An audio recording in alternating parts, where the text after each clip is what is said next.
And hello, everybody. Welcome to Wasatch High School. This is Stingtv with the presentation of the Utah High School Athletic Association state playoffs for the 5A division. And it is playoff time. Once again, Brent Martindale here, Stingtv, Corey Lang at the computer. And we're happy to have all of you here tonight. This contest is the first round, the number 6 ranked Wasatch Wasps hosting the number 19 ranked Maple Mountain. And this game is just a few moments away. As you can see, we are at the coin flip. And while we have a couple of minutes, let's just talk about the road for these two teams. Maple Mountain with a 3-7 record, as we mentioned. Actually, 2 wins in their last 3 games of the season. They've actually turned a couple things around, according to the Coach Coburn, the head coach at Wasatch, talking about them. So he knows this is a different team that they're facing than they did back a few weeks ago. The previous contest in region, Wasatch won 54-16. But again, a different team for both teams. And so the Wasatch Wasps coming off of a huge victory over the Provo Bulldogs 2 weeks ago to end their regular season at 6-3. Again, ranked number 6 in the 5A. They're also ranked in the top 15 in the state rankings. So Wasatch looks like at this point hosting, of course, today. The winner of this game will move on to next week, next week, October 29th at Lehigh. The Lehigh ranked number 7 in the state in the 5A. And they get a bye this weekend. Wasatch so close to getting a bye this first weekend of the state playoffs, ranked as they were, but they will host this week. And we are just about to get started here in just a few minutes. We'll talk just a little bit more. We had a chance to visit with Coach Coburn before the game, and Coach Coburn talked a lot about, as we mentioned, Maple Mountain. Basically somewhat of a different team. They took over a different quarterback partway through the season after losing the first 4 games. And they took over, as we mentioned, Hunter Besant, a senior quarterback, took over. And as we mentioned, last couple of 2 wins out of their last 3 games. It looks like Wasatch did not win the toss. Looks like the coin flip was probably won by Maple Mountain. So they will be giving the ball to Wasatch here, probably electing to have the ball in the first possession of the second half. So once again, Maple Mountain getting some great results the last few weeks. Again, Hunter Besant, quarterback for Maple Mountain, showing some very decent numbers in 9 games played this year. Threw for just under 1,000 yards, 940 yards, 104 yards per game, and also rushes. Had 68 yards rushing over the season. Maple Mountain, again, as we mentioned, with that 3-7 record, they won their last contest of the season against the Mountain Crest Mustangs and handled them quite easily. Wasatch, on the other hand, we mentioned 6-3 after going a very strong beginning of the season. We're at one point 5-1. Lost a couple in a row, a couple of tough ones to the top teams in the state, Springville, and of course the tough loss as well to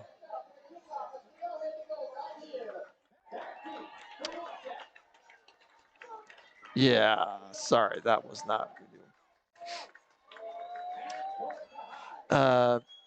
The most recent loss was to Springville, and then they did lose to Spanish Fork as well at Spanish Fork on the 1st of October.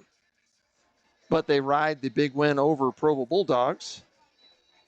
And as we mentioned last week, Coach Coburn talking about his Wasps playing with a new confidence, also playing with some players that have been injured. And we mentioned a little bit the pregame talk. And this game is underway. Once again, the first round of the playoffs. That's going to be La'akalama, and he's got space. He's already up to the 40. He's finally going to be brought down the Wasatch 45-yard line. That is a 35, 40-yard return with a huge gain to start this game off for the Wasps.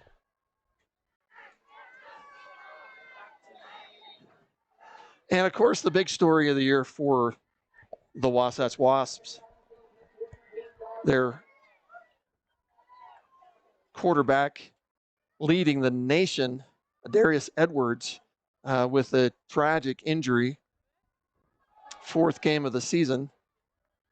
But Kazon Villa comes right in and takes over for the Wasps and gets them to continue to be ranked number 6 in the 5A.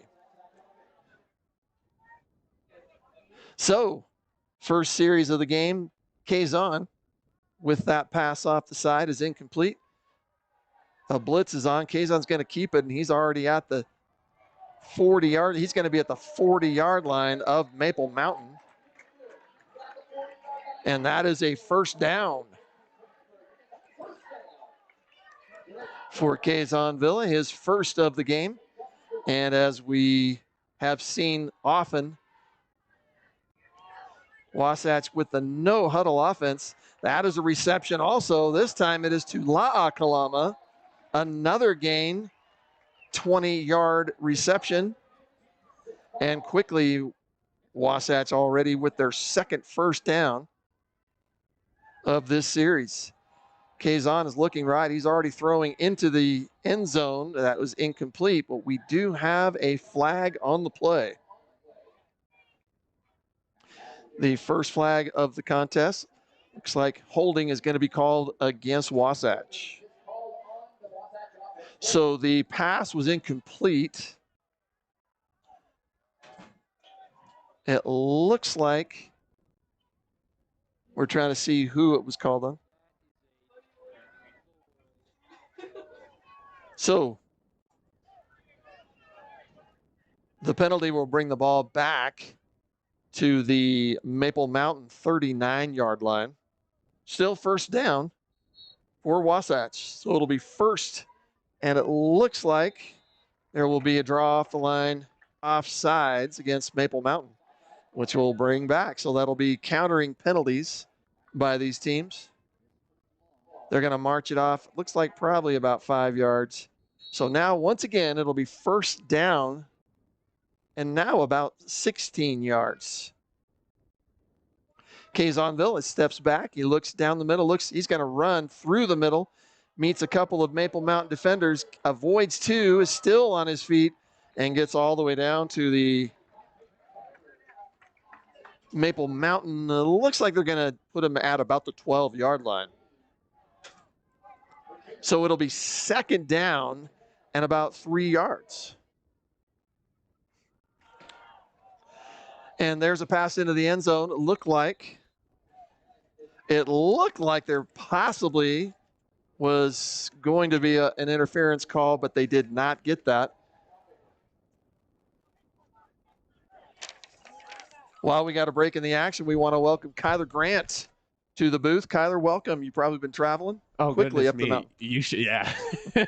we don't want to talk about it on there. I could get in trouble, though. But yeah, I was on my way here. Yeah, I'm sure you were obeying all traffic laws. Kazon Villa on third down, throws into the end zone, touchdown! First play I'm in.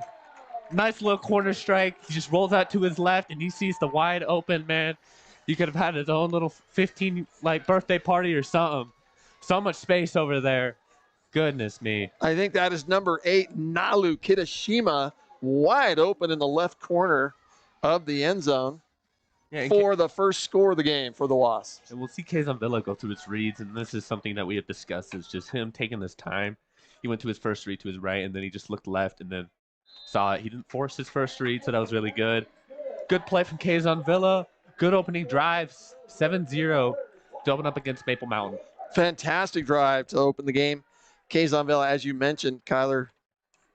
And here is, so we'll be able to see that replay. This is the kickoff. That La Kalama, I believe. I didn't see this. Yeah, this is, he ran a 40-yard return to get the Wasps into fantastic field position. And here is the draw. And that's an interesting play there because he has they set up a screen play and he pump fakes it and takes the read on the run there. Good little RPO play. And there's what you just mentioned, how patient Kazan has become in the pocket. And with those, 3 different guys coming at him. Pass plays, you need to allow the receivers to run their route, and he just allows him to get down the field and takes the time and gets a nice throw out. Another beautiful run. Yeah, at least 3 different runs for Kazan for at least 15 yards each. And that got, of course, Wasatch to the final play here where he find in the end zone, and that is wide open daylight. It's poor coverage. It's break on the coverage, and Kazan Villa saw it. So Nalu Kitashima contributing great. That's a field goal on the kickoff. So big kick, which definitely doesn't mean anything, but except a very strong leg. So once again, we welcome you here at Stingtv. A different time of day. A 4 p.m. start, and that, of course, is all monitored by the State High School Association. Teams all over the state playing their games at 4 o'clock and 6 o'clock this evening. Yeah, it's a busy day for high school Friday night football. So Maple Mountain will take over, and as we mentioned previously, a quarterback change in the last few games of the season for Maple Mountain. Hunter Bezant is going to hand off quickly on the first play, and there is already a flag on the play. I'm going to be holding. It was in the area where the tackle happened. But, I mean, this is something Wasatch prides themselves on, is their run defense. Just really good at filling holes and not allowing second-level blocking. They make sure that they don't give any big runs away. So it looks like a chop block is the call. You don't see that too often against Maple Mountain. Hunter... Sorry, excuse me. Go ahead. It's going to be a 10-yard penalty, so that's going to back them right up there. And what were you saying about Hunter? Well, what we were going to say is Hunter Bezant is the quarterback, handed off to Nathan Heaton on that play. We wanted to make sure we mentioned that. Heaton gained to look like around 3 yards, but they're already, as you mentioned, they're going to be back now. It is going to repeat first down, so it's going to be 1st and 20. And you can see that the corners for the Golden Eagles really dropped here. There's Bezant, first pass. Almost tipped into someone else's hands. What I just mentioned there, the corners and safeties are dropped back, and they put a lot of defensive line pressure. They always do that, Wasatch. So it allowed for an open man in the middle, and he had that, but it was a drop pass there, and that's going to be probably going to bite him in the butt on this possession here, and it's probably going to be a 3-and-out. Well, and what we saw there also, what I was thinking though, is Hunter Bezant, the quarterback for the Golden Eagles, not afraid to throw in the middle. So that's actually teams not too often successful on that against Wasatch. Usually teams have been going down the sideline. Here's the handoff this time to, it looks like Jackson Denton of the Golden Eagles. He only gains a couple. Now what you want to do here is you want to get just enough yardage to have a safe punt or not a threatening punt for if this gets blocked, Just maybe do a screen, maybe another run. But, I mean, as you just saw, Wasatch, even on 2nd and 20, they were ready for the run. So it's still a risk to run the run play here, but 20 yards seems not doable. So don't maybe throw the deep. Just make a safe punt here for your team. Yeah, this is difficult. This Wasatch defense holding teams to this close to the goal line. So it'll be 3rd and about 18. Bezant is back. He's actually got time and space. He's going to run it, but he's going to run into a flock of wasps. So I guess we'd call that a swarm of wasps. And he is brought down before the original line of scrimmage. So as you mentioned, Kyler, 3 and out. for the Golden Eagles on their first possession. Yeah, that's set up by good defensive line pressure. I mean, it basically just made for an impossible drive. He had nothing open down the pass. The pocket collapsed, and he had a run. But Wasatch will take that because it means a punt here and a 3-and-out. Back to punt for the Golden Eagles. I believe that is can't see his number actually. So number 3. So that'll be Sean Person. And that's Jaron Kalama is the receiver and brought down. Unusual play there. I mean, he's brought down by the first point of contact. He usually breaks a tackle there, but Jaron Kalama is going to be brought down right around Maple Mountain's 45. So they're going to be set up in good territory here thanks to their defense, and they can double their lead. A little bit we talked about before you got here, Kyler. Teams very different. Maple Mountain with a different quarterback than the last time these teams met. And Wasatch without their running back, Chris Cook, who ran for about 205 yards last time they played Maple Mountain in the 54-16 victory. So, and sorry to cut you off. This is an interesting set here. We got 4 wide receivers. He's going to dial up the single one at the top. Is that going to be pass interference? I think they're going to deem it not catchable. But we're talking about the running back not being there. That wasn't a problem on their last game of the season for Wasatch. They didn't have Cook, in the backfield, but Kazon just took off. He was they still have to. They have to respect both still, don't they? The pass and the run. Yeah, and Kazon, as we saw in that first drive, can run and throw, and let's see if he can just continue from what he did last week and last drive. Ooh, almost got the Maple Mountain front line off sides there, so it looks like it'll be 2nd and 10 from after the incomplete pass. And you can just set up so many plays with this 4 wide receiver bunch.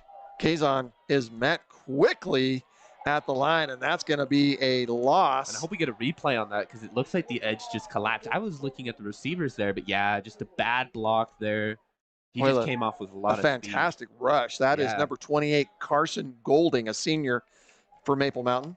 And that is a loss of about 6. So it's going to be 3rd down now. Kazon's got lots of time.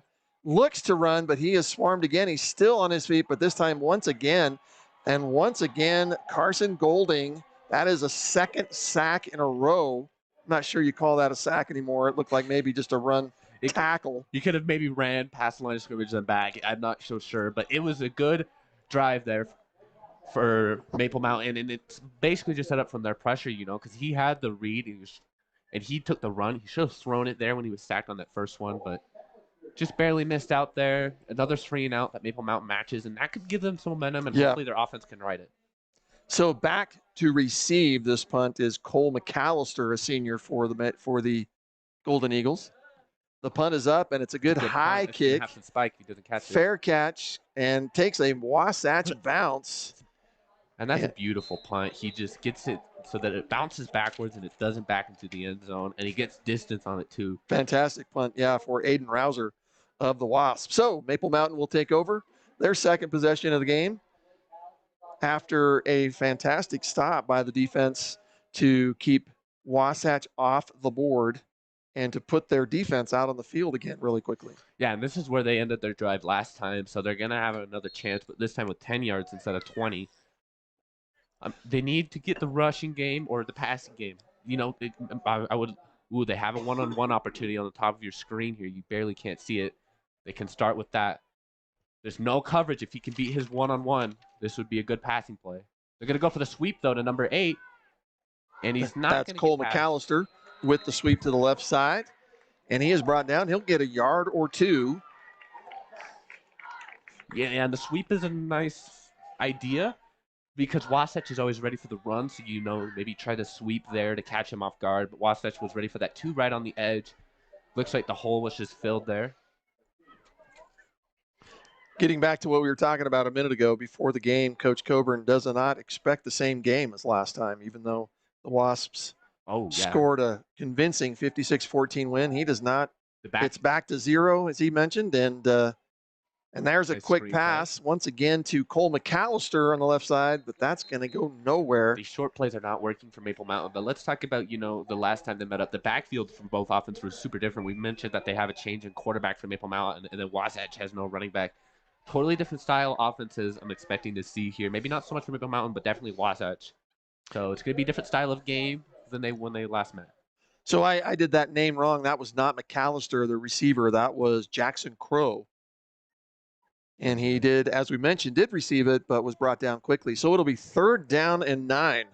And now they're forced to make a big play, but there's little chip plays have not been working for Maple Mountain. They need to take a gamble here. The Wasatch's secondary has been prone to mistakes, so maybe try to expose them. But here comes the rush from Wasatch. He's going to have to step up. Pheasant back. He's going to throw long. He has a man open, and that is off out of his right in his hands. That's 2 drop passes for Maple Mountain on beautiful reads and throws. The QB there just does a beautiful job for Maple Mountain. He just sees the pressure, steps up into the pocket, and gets a big throw there. And I mean, that's an easy catch. You need to be making that if you want to advance in the playoffs. Obviously, well, that would have been a 40-yard completion, and Cole McAllister definitely wishing he had that one back. Thank you.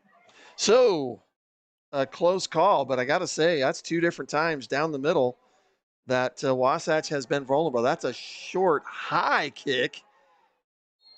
Jaron Kalama getting in there and taking the risk to catch that high kick, but secured it easily. And Wasatch once again with great field position at the, looks like it's going to be about the 39. Let's look at this replay here on this drop pass. Yeah, he totally had the safety version. That's what I was just speaking about. They're prone to mistakes. It was a botch coverage. You know, the safeties didn't know they had to come over on the fly route. And that's something you need to be aware of as a secondary on 3rd and long. You know, you need to be ready for the fly route because that's basically what's going to get them out. It's going to be quick throws over the middle or fly routes. And they didn't have that covered. That was their job. Yeah, so Wasatch was bailed out there. Yeah, very, very happy to have that. So Wasatch will take over. This their 3rd possession of the game. They're going to hand out. There is Chris Cook making his first appearance in a game in about 4 weeks. Happy to have him back. And Coach Coburn mentioned in the pregame interview that they could sparingly use him. So it looks like they're going to use him. They use this quick tempo, so they're not going to have a lot of opportunities to sub him. So he might stick for this whole drive. Kay's back. He looks down left. He's got what a grab. Another man open, and that once again is number 8, Nalu Kitashima. Kitashima already with 2 passes of 20 yards or more. Let's see here on the replay. He just saw it as soon as he looked up. He had his man beat. Good initial burst speed, but there's a flag on the play here. This is going to get brought back. Yeah, the ball's going to come back. I did not see what the foul was. I was looking at the replay there. You know, the replay of that, and it's probably going to be a hold. Oh, ineligible man downfield. Yeah. Okay.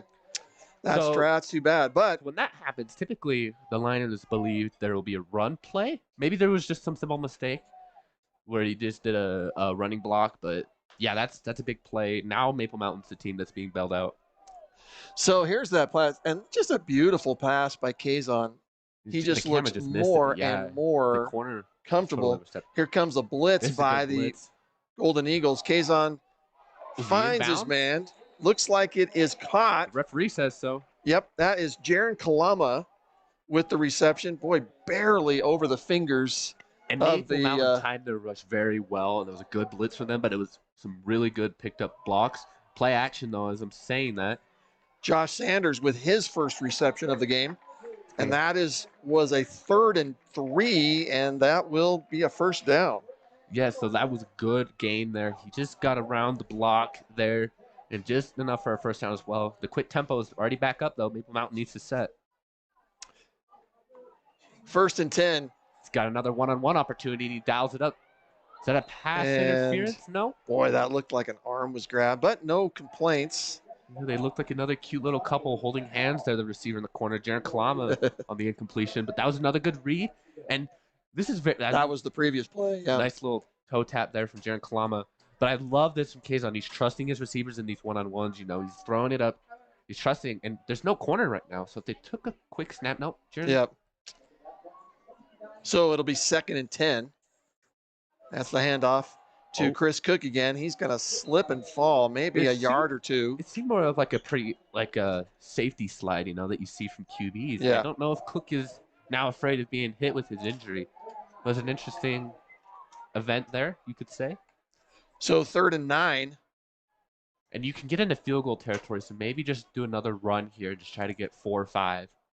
But if you're feeling, on the edge, you're feeling lucky, go for the first down. It's going to be a throw. Kazon's looking left. He's going to look there. He's got pressure again. Gotta get it off. He's not going to get it off. No way you're taking a field goal with that. Huge sack from Maple Mountain there, and it's going to force a punt. You can't go for it with that big of from that way from the first down, and you can't take a field goal. It's definitely going to have to be a punt from Wasatch, but huge pressure. He did scramble well, but you just got to get it off once you realize dangerous there. Almost lost the ball. So yes, as you mentioned, it'll be 4th. That's the 3rd sack of the game for Maple Mountain. So Wasatch's offensive line coming to some struggles there. They had the big play that put them in the 5, but then an ineligible receiver downfield, and now 3 sacks allowed in this game. Wasatch offensive line is going to need to step it up. Another good, but I think it's going to be a little bit too much. It's going to have the back jump. Perfect. Once again with a beautiful Wasatch bounce. And that is in the 5. And Aiden Rouser has his technique down to a T. He's getting this spin so that it does not bounce into the end zone. And as long as he doesn't put too much power onto it, and that first bounce is within the 10, he's got it set up. Beautiful. Yes. All right. So after the early score from Wasatch, lots of 3 and outs. Both teams doing some. Wasatch has had a few first downs, but unable to and being hurt by penalties. And Wasatch's last drive was very, very unlucky, to only come away with 0 points because they should have been at least having a field goal there. But now Maple Mountain, nobody in the backfield was they're backed up. He's going to trust his receiver. Going down the line, he's got beautiful a man grab. Open. That is a reception. That will be Sean Person.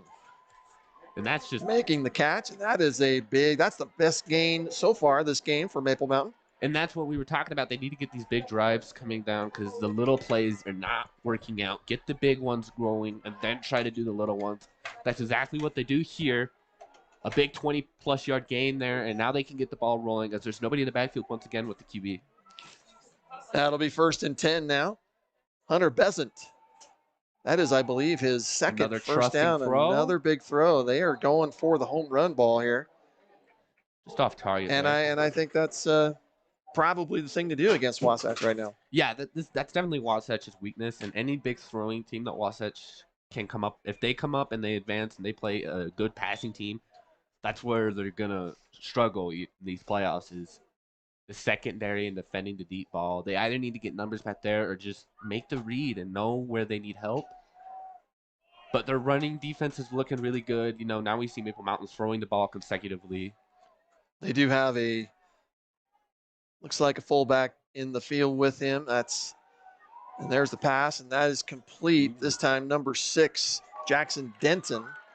He juggled that one, but he got it down, but not too big of a gain as he steps out of bounds there. Maybe a yard if he's lucky. Yeah. So it's at the 3rd and 9. Yeah, so it'll now be 3rd. And as you mentioned, about 9-ish yards.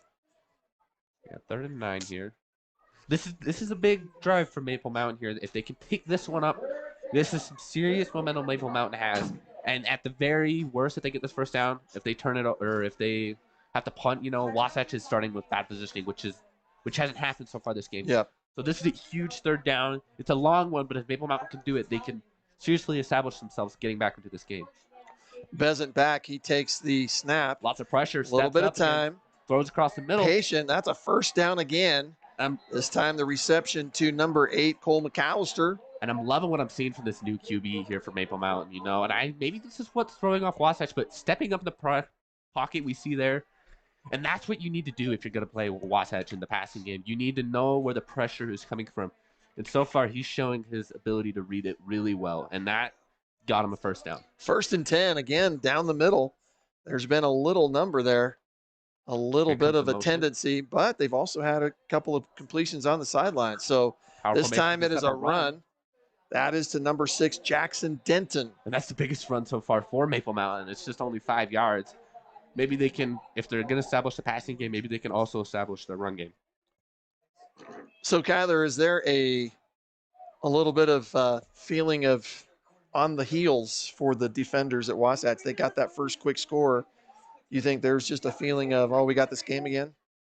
Yeah, you definitely have that feeling. I mean, it was a blowout last time they played Maple Mountain, and so Wasatch is coming into it feeling more relaxed, maybe preparing against Lehigh, who they're going to be playing if they advance. Another big run, though, as I'm saying that, he's just short of the first down. Such as mentality they need to come into this. The coach, as you said, Coach Coburn has the right mentality, and they're going to give him the first down, which is interesting. Yeah, that's Jackson Denton once again. Denton was the top running back last week in the win. Sorry, 2 weeks ago in the win for the Golden Eagles over Mountain Crest. And this is, and let's talk about, the last time they played. This is a different team, this Wasatch. I think it's a weaker team, actually. And they need to really show their strengths on offense and maybe improve on defense if they want to go deep. And I think Maple Mountain, is they going to give a pass interference? They're not calling a lot of pass interference that I would be calling. I don't know if they're just seeing it as not catchable, but that one was definitely catchable. Well, it looked like the intended receiver, and I believe that's number 3, Sean Person. It looked like they were both kind of battling at it, like you said, almost holding arms. And so you're right, nothing been called so far. So, and that's the style that the refs are going to go with. That's okay with me, and they're going to make a quick substitution, 28 for 20. You can't see it. 20 is just stepping onto the field. But if you're going to call no foul game, let a lot of things go. That's okay as long as you keep that consistent for the referees. So it'll be 2nd and 10. Quick throw. Complete pass. Side pass, and that once again is Jackson Denton. Late flag on the play, might be holding, but it's a good tackle there from Josh Sanders, number 2 for Wasatch. It looks like it is going against the Golden Eagles. So it is a holding. Just very tripped up there. Yeah, holding, so that's not going to, that could have been a huge play. Yeah. There's just got on the tackle, so even if the flag wasn't there, it was a good play from Josh Sanders. Jackson Denton already now with 3 big runs in this possession. So add that in with a couple of pass plays, and Maple Mountain most definitely has a drive here. So the penalty will bring the ball back to the Wasatch 43. It'll be 2nd down and about 14. Let me make it 15. Yeah, Wasatch is set up deep 3 in the backfield, and then. And once again, Bezant back. He's got time. Passes up. Almost intercepted.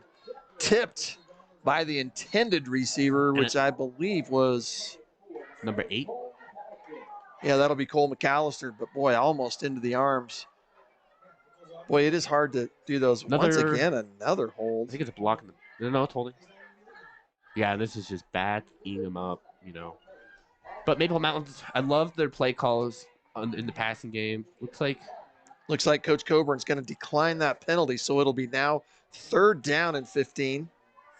Okay, well, Maple Mountain thought they were gonna. Yeah, they thought they were going back. So. I would personally accept the penalties so that if you do have a good defense here, you get a favorable punt.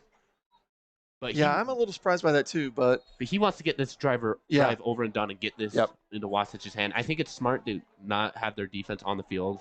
You get as short as time as possible because they can be susceptible to fatigue. 52 seconds left here in this first quarter. 3rd and 15. Bezant back. He's going to throw. Has a man open. It is complete, but he will run out of bounds. That's Jackson Denton, and it'll be 4th down. I think you go for it here. We could see them go for it. It's about 4th and 5. Yeah, I think at that point you're right. Maple Mountain saying, "Hey, if you're not going to take the penalty against us, we're going to go ahead and go 4th down." Could bite Coburn, not taking that penalty here. And I'm loving Maple Mountain's play calls so far. They're getting the open man. They're just reading this pressure really well, Bezant. He's stepping out of the pressure, finding the open man. And on 4th and 8, you can easily do this. This is a huge possession here in the game. An early game deciding possession. Here we go, 4th and 7 or 8. Good pass read. is complete. Good hit. And there's a fumble on the play. The ball is loose. I don't think they're going to give that to him. He's down around the 31. I think players are thinking that Maple Mountain has landed on it. They haven't given it yet. There could also be a fumble. We'll have to see that on the replay here. Let's look. The catch is made. Yep, the falls. That could be an incomplete. So Here's the scenario: if they give Maple Mountain the ball, if it was a complete I think pass, this is a first down where they have the ball. It could be very close to a first down. What I'm assuming they're deciding right now was the ball complete. They do not have replay, as we just saw there. That was not a completed pass. Wow. So they're going to give it a complete pass, a fumble recovery, and a first down for Maple Mountain. And Coburn's penalty decline is coming to catch them, Yeah, that is a big bright spot for Maple Mountain. And that's a missed call from from the referees, because that was an incomplete pass. He grabbed it, then got hit. I mean, I could see it being called both ways, but I personally called it incomplete. But that's going to bring us to the end of the first quarter. Maple Mountain's trying to get on the board, but it's a 7-0 game for Wasatch. All right, so we will be talking just a little bit since we're here at the break in the first quarter. We'll talk just a little bit about other things going on in the state football in the region for the Region 9. So how the Region 9 ended was Springville finishing on top. Is also the number 1 team in the 5A right now. So they finished in first in the region. Wasatch tied for second in the region. Provo actually came out ranked 5. In the actual RPI rankings, Wasatch came out 10. Quite different than the other rankings. And Wasatch has a crazy season too. I think they could definitely be a dark horse in this, especially as they develop Kazon. 10 might be a little bit harsh, but I mean it's hard to tell. Really super tough 5A We're just looking division. At the plays here on your replay here. Yeah, Wasatch playing number 23 Maple Mountain. Maple Mountain has a really poor season, but they're coming out strong here, and this is a great drive so far as they're on Wasatch's 30. So as we start the second quarter, here comes a run play. This time met quickly is Denton. Met quickly by number 88. That's Sven Tholstrom, and got hammered there at the line. That is a no gain and a big time tackle that time.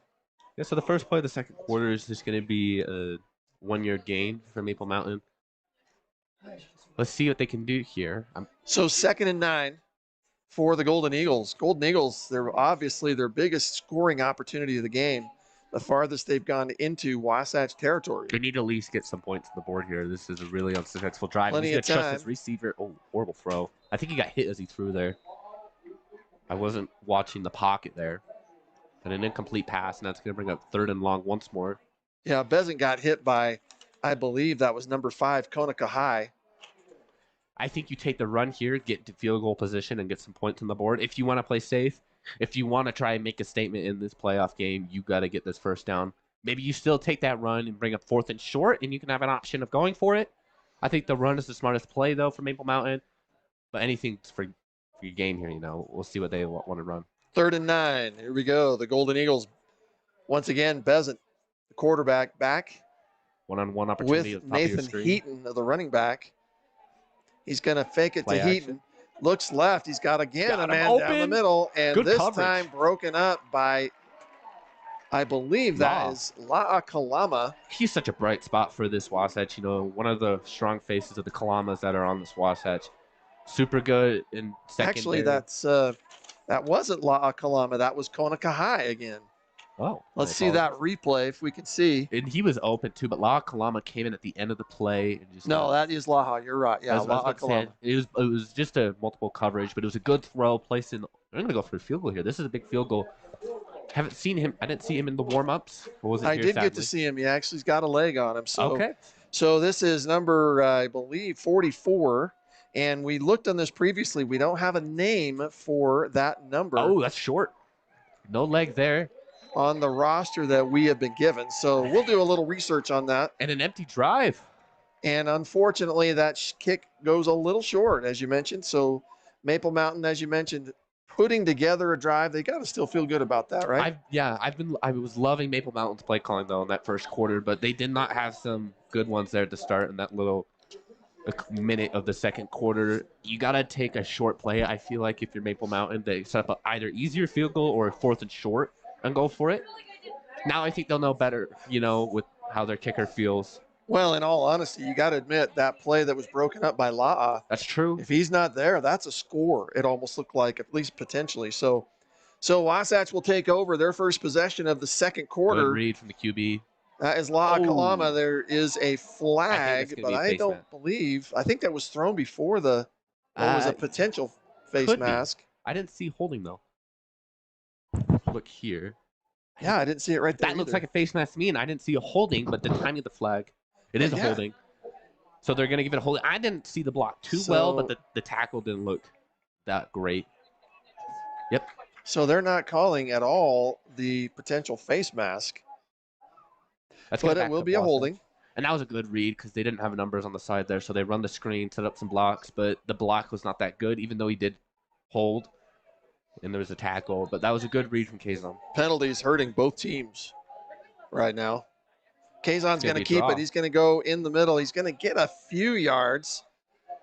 It'll now be, after that play, the play repeated first down. And you want to increase your distance from the end zone so that you don't have a safety. So it's a good draw play, but it is going to bring up 2nd and 16 here. Let's see if they can chop this to a 3rd and short maybe. Kazan back. Well, he's getting pressure quickly. That's the roll. He finds a man, and that is intercepted. That is by intercepted down the sideline. That is number 4, Peyton Cranford, a senior. Great interception there from number 4, but an even poorer throw from Kazan to Villa. He makes the pressure read, rolls out to his right. He had his receiver open, but just overthrew it. And there's a flag on the play. But it doesn't look like it's going to affect anything. Oh, it against might. Maple Mountain. Now, Mike, I believe it's going to be after the interception. Yeah, so it looks like it will not affect the interception. So the interception stands, but it's going to back up where they spot the ball. Actually, no. Oh, no, that's their defense. I totally thought I saw Kazan out on the field. I was like, wait a second. But yeah, the big interception is going to be put right at the 29. So Maple Mountain's going to get another shot for some more points. So the first turnover of this game for both teams, that is interception. And not the big thing, I think, with Kazan is he sometimes rolls out and forces a pass rather than either throwing it out of bounds or just making the little run. And whether that was a route error or we're not sure, but first interception for Kazan in 3 weeks. Here comes Maple Mountain, though. He's got time in the pocket, and that's a covered sack. And he is brought down. That is brought down by number 54, and that's Taylor Thacker and with the drop. And it was good. It was good protection, gave him a decent amount of time, but that sack is due to good coverage from Wasatch. He went through his reads, didn't see anything, and had to take the sack there. And the front line it was coming from all directions, wasn't it? Yeah, definitely was, but it came from the center that got the sack there. So just the 3-line defensive front for Wasatch gets the sack. Again, that was number 54, Taylor Thacker. It's gonna set up and it'll now be 2nd and about 17, maybe even 18. It's going to step up here. Good read. So Bezant has room. Boy, he runs right into the guys. I don't think coaches like to see that. He took a hit there, but it was a good little move. He made it seem like he was going to throw the ball, and then bam, cut it into the middle. Bezant is not a small kid. He is a good size, strong runner. So he looks, beautiful read. Draws. You can see him fake it to number 8, and the 2 corners bid on that, and that gave him just an extra amount of yards, and it's going to make up a 3rd and short. So it'll be 3rd and about 6. 3rd and 7. Maybe even 7. So I think you take another run play here, as we already mentioned. I mentioned it on the last drive. Set up either an easier field goal or 4th and short that you can go for it on. But the run defenses look really good for Wasatch. Well, and I got to mention, it feels like and they're going to send the house here. Here's Bezant back. He's looking left. He's going to throw in the end zone for the home run ball. He's got a man. Touchdown. Good read. Maple Mountain. That is number 3, Sean Person. That was a great play call from Maple Mountain. They show run. They're like, hey, we're not going to make the same mistake. We're going to set up an easy field goal. So Wasatch bites, sends the blitz. But the good coverage from the running backs allows the QB and the receiver some time to make a beautiful throw there. It's going to be a touchdown and a tie ball game pending this extra point. Person also was one of the top receivers 2 weeks ago in the big victory over Mountain Crest for Maple Mountain. So the turnover Did he miss it? does its damage. And so the kick is good. And it's now 7-7 tie here with 8:37 left in the second quarter. And you just can't help but think those turnovers, very especially in the Wasatch side of the field. Coaches are still quite upset, I think, And about when you're running a sophomore with legs and throwing power, I think it's a given that they're gonna have not the smartest choices. They're young, they have a lot of talent. He's just trying to make a big play there, and just got an interception there. Unlucky, and that's kind of a characteristic of Kazon. He has the opportunities to make big plays, like we saw in the last week of the season. But other plays, he's just gonna throw it off. And there's the Maple Mountain fans. They're not as loud as you think they would be after they tied that game. Well, and a really good crowd for Maple Mountain, especially this time of day. Yeah, an away game. Especially when the work hour usually goes to 5. So they're showing up. So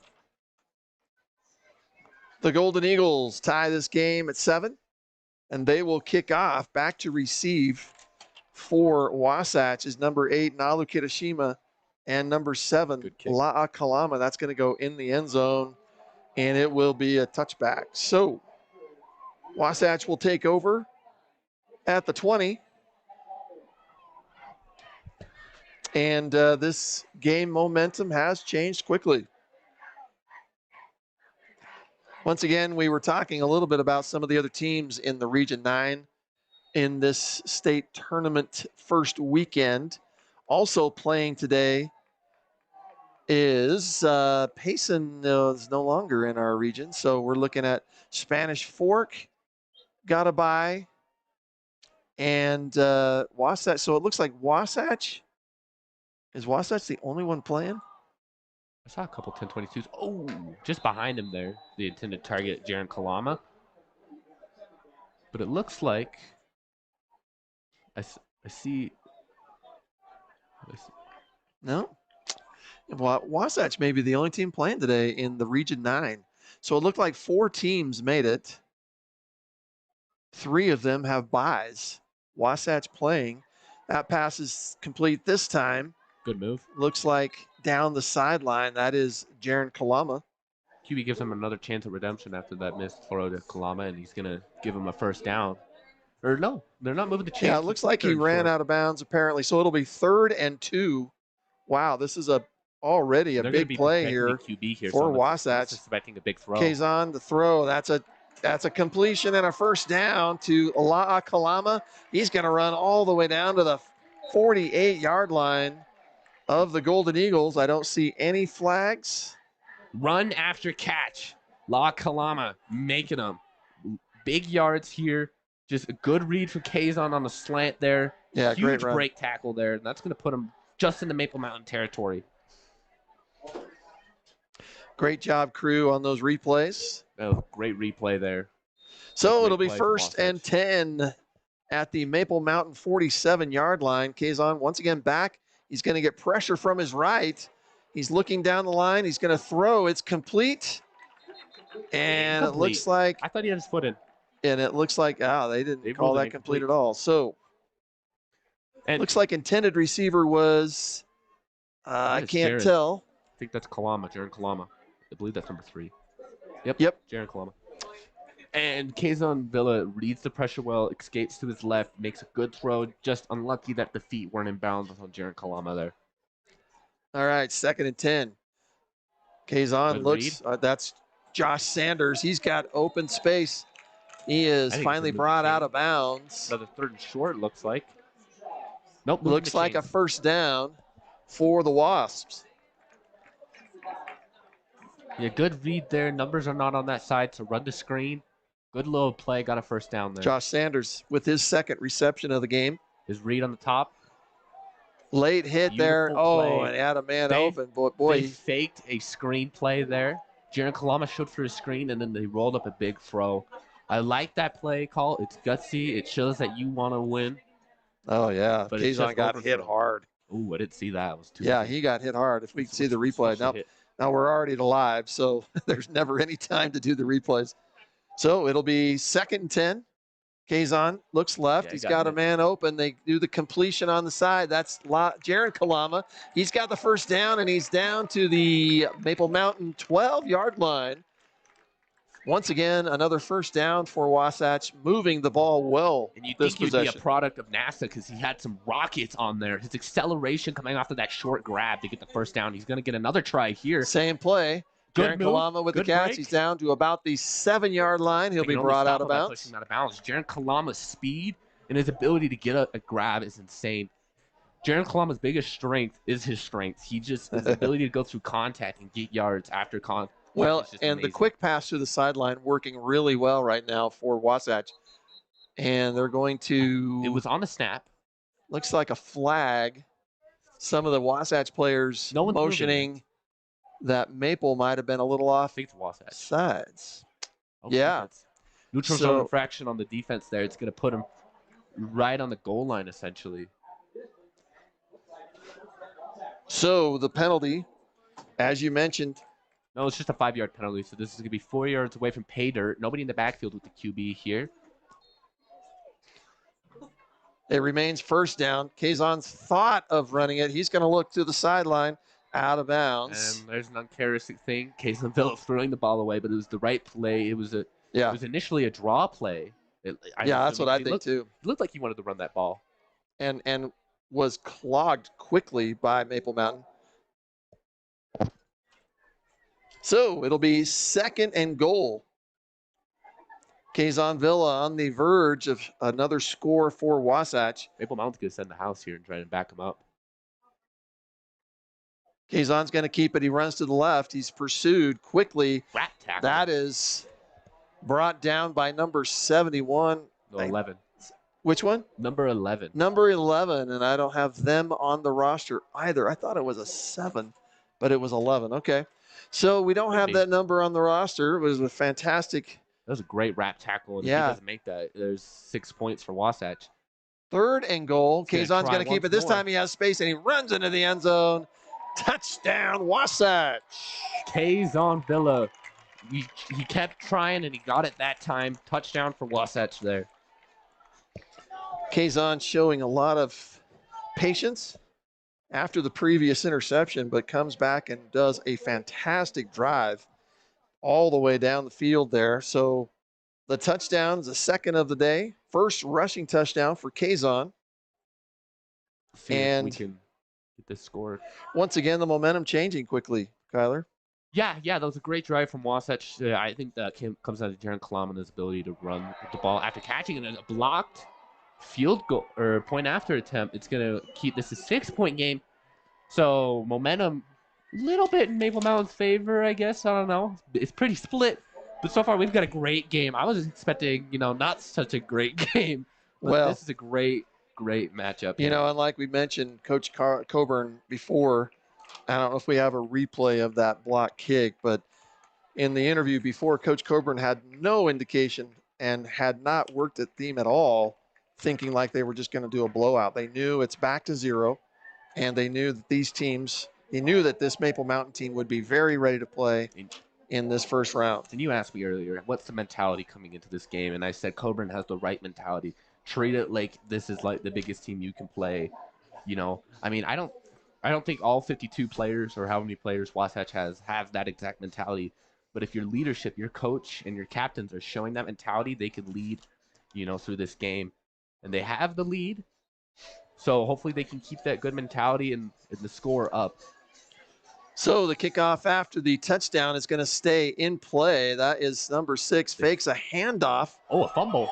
Ball is loose. And talk about momentum. Wasatch has it as they're in the red zone after the fumble. So we're looking to see who picked that up. Let's start with the return. It was number 6, Jackson Denton. Denton does a little fake handoff, but boy, it almost looks like he never gets a hold of it. It was stripped by, is that number 4? So that is stripped by Blake Smith, and I did not see who landed on the ball. And now it's just a straight punch, You just hit that ball with ferocity, and there was not the best. I mean, you have to have great ball control in order to keep that in. Well, and again, they were doing that kind of fake handoff, and maybe he just never got it. So That could have played a factor into that, but it's Wasatch's ball back again, and they want to get more points on the board. huge turnover. First for Maple Mountain in this game. Ooh, good read. There's a look left. He's gonna Kazan's have got a chance, lot of directing room. traffic. He's going to score. Trots into the end And zone. that run is a lot more difficult than the last Touchdown. one. He just sees the pressure on the right side, kicks it out left, directs traffic down the field, make my block. He gets his block, and he just steps into the end zone. A good commanding play there from Kazan Villa, and the fumble leads to some more points for Wasatch. And it looks like they're going to go for a field goal rather than for kicking, or rather than going for 2. Maple Mountain crowd absolutely stunned here in this turn of events. Kick is up, and this time high enough, and it is good. It does split the uprights. And I'm like you, Kyler. I wondered if maybe they would do the 2-point conversion, but It's just points at this point. If you're going to get into multiple possession leads, just tack on as many safe points as you can. You don't need to go for the big jugular every time. yeah. And if they have a good defense here and then get a nice clock winding offense down, this is essentially Wasatch's game here. So Maple Mountain needs to respond, though, and we'll see what they can do as the kickoff's about to happen. Yeah, huge turn of events. So we're looking at this game so far being equal, but unfortunately for the Golden Eagles, the momentum swinging the other way now. And turnovers are costing both teams here. I mean, and only 1 turnover each team. So both just devastating times. And so, yeah. And they're avoidable turnovers, too. It's not like the other team out. Well, Blake Smith did have a good forced fumble. But once again, the kick is up. This time they're going to let it go into the end zone. I thought maybe the kick would kind of stay in play again to see what they could do. But no trick plays again. I kind of saw the coaches talking to Aiden Rouser there before that kickoff, and I really would wonder. I wonder if because that wasn't his typical huge kick. He did get it close. It was close to being in. Like the previous kickoff, you mean? Yeah, so no, this last one one here that we just took, okay. It was really close to actually staying in. I thought the previous one was so perfect. It was high and in, and so you believe just that was set. I don't know. I would think that's what you. And that's an interesting thing that we might have to ask them. You know, do you set plays up just so that they return it, and try to get it high so you can maybe get them inside the 20 instead of an automatic 20. Well, they play. So Maple Mountain takes over. Eaton, good Hunter Bezant makes the complete pass. Muslar with a good wrap-up tackle. His close-down speed there allows for no gain of yards there. Muslar making the tackle on, I believe, that is number 6, Jackson Denton. And I like that design play action, the sweep. They're expecting a run usually on a first snap. It's about a 50-50, you know, if it's a run or pass. So they make them believe it's a run play. And Wasatch will always bite if it's a run. And then they do a quick little kick out, but Peter Muslar makes a great read and a good wrap tackle there. Maple Mountain now 2nd and 10. Really needing this drive to get some momentum back. Bezant is back. He's going to throw short this time once again to Jackson Denton. He is met once again the ball, but they're going to call that down. Yeah, they blew the whistle before the ball came out, so I believe they're going to rule him down by contact. Boy, that would be 2nd possession in a row for Denton. That would, yeah. If that didn't happen, but instead it's going to be a complete pass, and they're going to give them. It looks like about. And we'll see this on the replay here. 3 yards on the play. It was good coverage there. He only had his dump off. Boy, that's really close. It's close. I mean, so it'll be 3rd, and it looks like about 6 or 7, maybe even 8 for the Golden Eagles. Wasatch just dropped in the coverage. Bezant back. He's got time. He gets it complete. And again, I believe that is Denton. He's down at the 29, so it's going to be 4th and short. Is that Denton or is that? I can't tell the numbers. Number 8. So 8 is Cole McAllister, but that will be a 4th and 1. And there's no way they're going to go 4th down on that one. They're going to go ahead and punt it out. I'm going to play it safe here. You know, try to put Wasatch in some bad positioning possibly if you get a big kick here. But yeah, and Kyler, you know, almost a great play there to get a 1st down for Maple Mountain. You got to give him credit. Almost got it. And you can either make the big play down the field or take a quick and hope that they can run past the 1st down marker. Wasatch had the deep throw covered, and they made the right read. Just very unlucky there for Maple Mountain. Wouldn't that have been an interesting time right there for a fake punt? But that is Jaron Kalama still on his feet, running over block defenders, clear into Maple Mountain territory. Maple Mountain territory. And he will finally be brought out of bounds. So another great, oh, you don't have to. I'll just use this TV here. We don't have a great view of this at the end on the right here, so. And I actually love it here because I can see both the game and the TV. So, so that's why I say you could stay there if you wanted.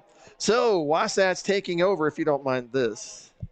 Wasatch taking over once again with fantastic field position. I think there's a hold on the play because that's not where he was down, unless he stepped out of bounds. I agree with you. I'm not sure how that. We may have to look back at that. So in either case, it'll be 1st and 10 at the Maple Mountain 42. Here comes what looked like a blitz, but that pass is dropped by Josh Sanders. Kazon's reading these screens really well. When there's a lack of numbers on a side, they just call for a screen and play. And Maple Mountain hasn't picked up on it, and that was a time to do it, but a drop pass there from Josh Sanders. Looked like the pass was kind of down at his shins. Yeah, a little tough catch, but if you're going to be a receiver, you got to make those grabs. 2nd and 10. Kazon back. He looks left. He's got a man almost pumped. And there's an opening. He's got Nalu Kitashima. Beautiful grab there. He's got the corner in his face, but he just makes a good contested grab there. And it almost looked like a little audible there with Kazon and Nalu. And Nalu kind of did a point that direction. Beautiful and grab. Kazon just beautiful pass. Here's a replay on that. Oh, no, we're back to live. Sorry. Kazon looks in the center of the field. And that is an easy touchdown. Wasatch. Kalama. Flag laid on the play there. That was after the touchdown happened. Kalama, beautiful grab. I mean, they had 5 receivers out and no protection, so they had to throw quick, and that's what Kazonville did. Good. Coach Coburn furious out on the field, not at the referees. I think he's yelling at his guys. It might be. I don't know, because this flag looked like it happened after the touchdown was made. So maybe a taunting. The extra point team is not on the field. That's what I was just about to mention. The offense is still on the field. So I'm interested to see what they call here. 2 penalties on offense. Illegal formation. So, and a second unsportsmanlike against. Yeah. Oh, that's devastating. So the touchdown celebration was called, and then an illegal formation. If we can see that replay, we might be able to see what happened. But I don't know what he's mad about. I think he was mad at his guys. And when I saw him out on the field yelling, he was not yelling at the refs. He was yelling at his guys. But sorry, I got your hair there. All right, so no matter what, the ball will come back. And it looks like it's going to come back about 10 yards. And he still hasn't even walked it off yet. So he's starting at where the play was, 1st and goal at about the 8-yard line. Looks like he's counting off at least 10. Well, keep going. 15. I think the 2 fouls are going to stack on He's heading to Camas. Different area code on this one. Goodness me. The 29-yard line on 1st and goal. So this will be 1st and goal from the 29-yard line for Wasatch. They have 4 plays to get this into the end zone. They're going right off. Pass is just intended for Jaron Kalama, but it's going to be over his head. And that looks like he wanted just a straight fly route where he kind of made it a slant into the mid, a post route. And it's just different page because that ball was poorly thrown if that was the correct route ran. Yeah, and you wonder if it was supposed to be more post or something. Or sorry, he ran a post, but he threw a fly. Right. That's interesting. All right, so 2nd and 10. Kazon once again almost looking like the same play developing, but he's got pressure from his right. He's going to switch back. He gets the blocks, but he's going to get tackled that time quickly by number 28, Carson Golding. Golding has had several outstanding tackles and drops and sacks. And that's a classic Kazon play. You know, he could sign up for the track team with how much he runs on this pitch. But it's just... Well, and I'm impressed. You talk track team. Golding sprinting at him. Big hit. That was huge. That is a big-time tackle right there. Yeah. Open field tackle. Yeah, but Kazon needs to get that ball off, though. But it's going to bring up 3rd and goal from a very long distance here. Maybe just try to get into field goal range. The goal has just got to be moving up a little bit. No, they're going for a big play. He's open. He's got a man open. Touchdown, Wasatch. This time they're on the right page there with the post run, and he's got more pressure on that throw, but Jaron Kalama with a beautiful grab there. Great coverage, but an even better grab and throw. Yeah, there was great coverage, but it looked like, unfortunately, the Maple Mountain defender, there's the replay.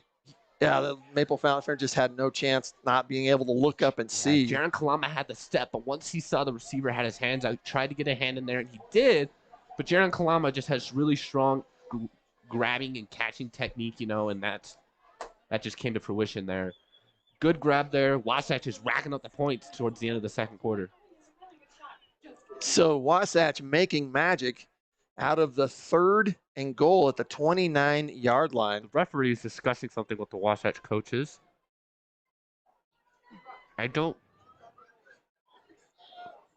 Looks like they're trying to get time of some type. Coach Hader trying to yell up to see. I don't know what it is. I'm not sure if it's changing. It looked like they were talking about the coaches. He would have been angled towards the booth. Yeah. He was angled towards the coach. I don't know. It was interesting. So, in either case, at the moment, the extra point is going to be up and good. And that makes the play, that makes the score Wasatch. And I'm not sure, maybe that's not the right score.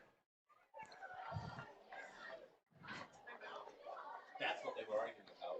I was about to say that. I thought that was a bit much. So it does look like it's coming down. Right now, the scoreboard in this stadium, 27-7 after the extra point.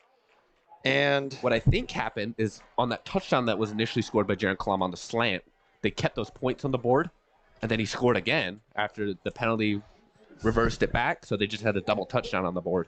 And I think that's what they were discussing, the referees. Yeah, I looked over and I'm like, oh, wow, they're really racking up these points. I'm like, 32 already.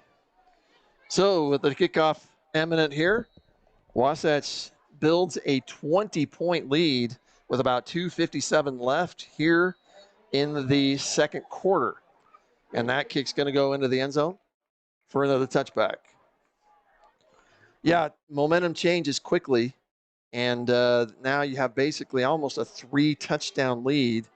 But you have to respect Maple Mountain. They moved the ball well, Kyler. And they've got 3 minutes here. What could happen?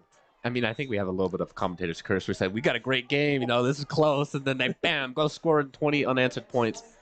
But Maple Mountain has been really good at these big plays. And when you're running a 3-minute quick tempo drive, you need to make big plays.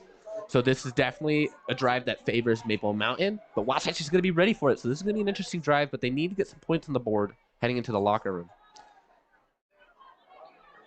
So Maple Mountain will go ahead and drive on the first one. Bezant's going to go ahead and keep it running off to the side. He might get a couple yards. And I love what we've seen from Bezant. He's made some great reads. I mean, this Wasatch pressure on their defensive line makes QB's job really difficult, It makes it difficult to go to your second read, scramble. Right. And Bezant's doing it well. He's just noticing where the pressure's coming from and getting either the ball off or just getting away from pressure. He's doing a good job, and the scoreline doesn't reflect how well he's dealing with this Wasatch defense.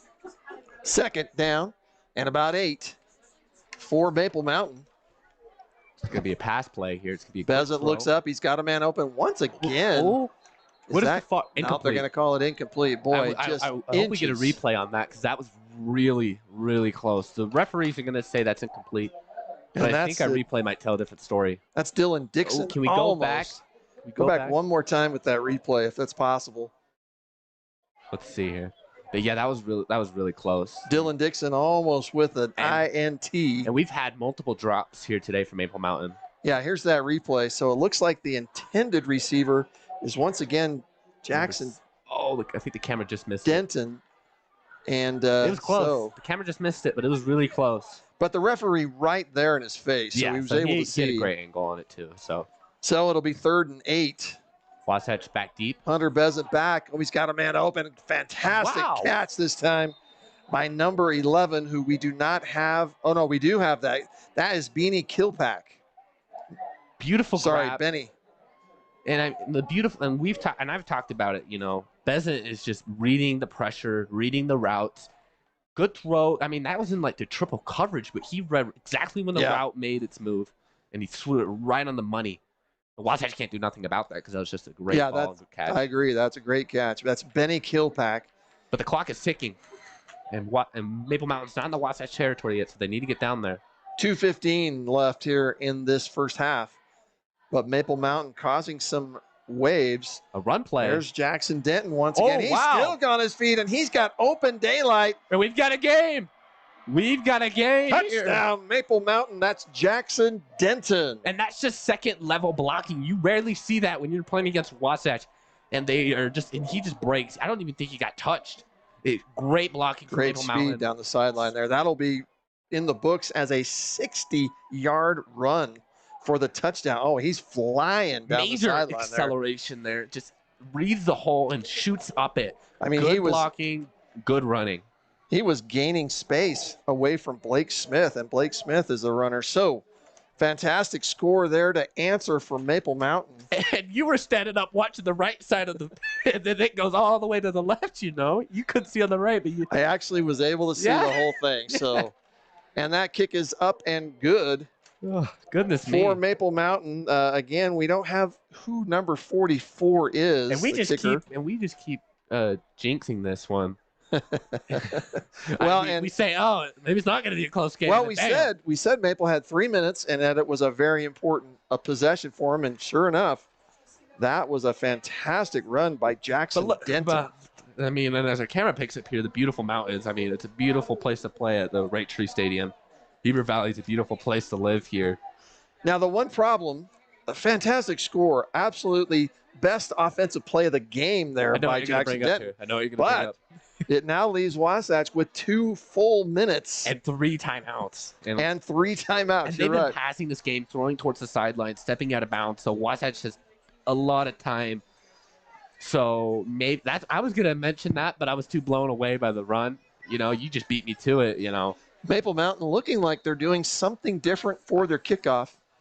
But no, they're going to spread out. That was just a huddle, yeah. And you don't want to do an onside here. Oh, yeah. I was like, are they going to go for an onside? I was like, okay. But, you know, if it's unexpected. So Maple Mountain will kick off. It looks like it might leave. No, it won't. So Jaron Kalama will let that go into the end zone. No time comes off the clock. We're at 2 minutes almost for Wasatch to do an 80-yard 2-minute drill. And this is, I think, Taylorville's biggest weakness is making quick decisions, you know, and smart decisions. Because you can't fiddle around and just have, you know, missed throws and whatnot. You need to be making the right plays. You know, if an opportunity presents itself when you're in the 2-minute drill, you take it, you know. You can't miss opportunities when you're running 80 yards in 2 minutes. And you can't expect to go 80 yards automatically. You got to go first down, and try to do that to manage your time. Almost sacked. Great read.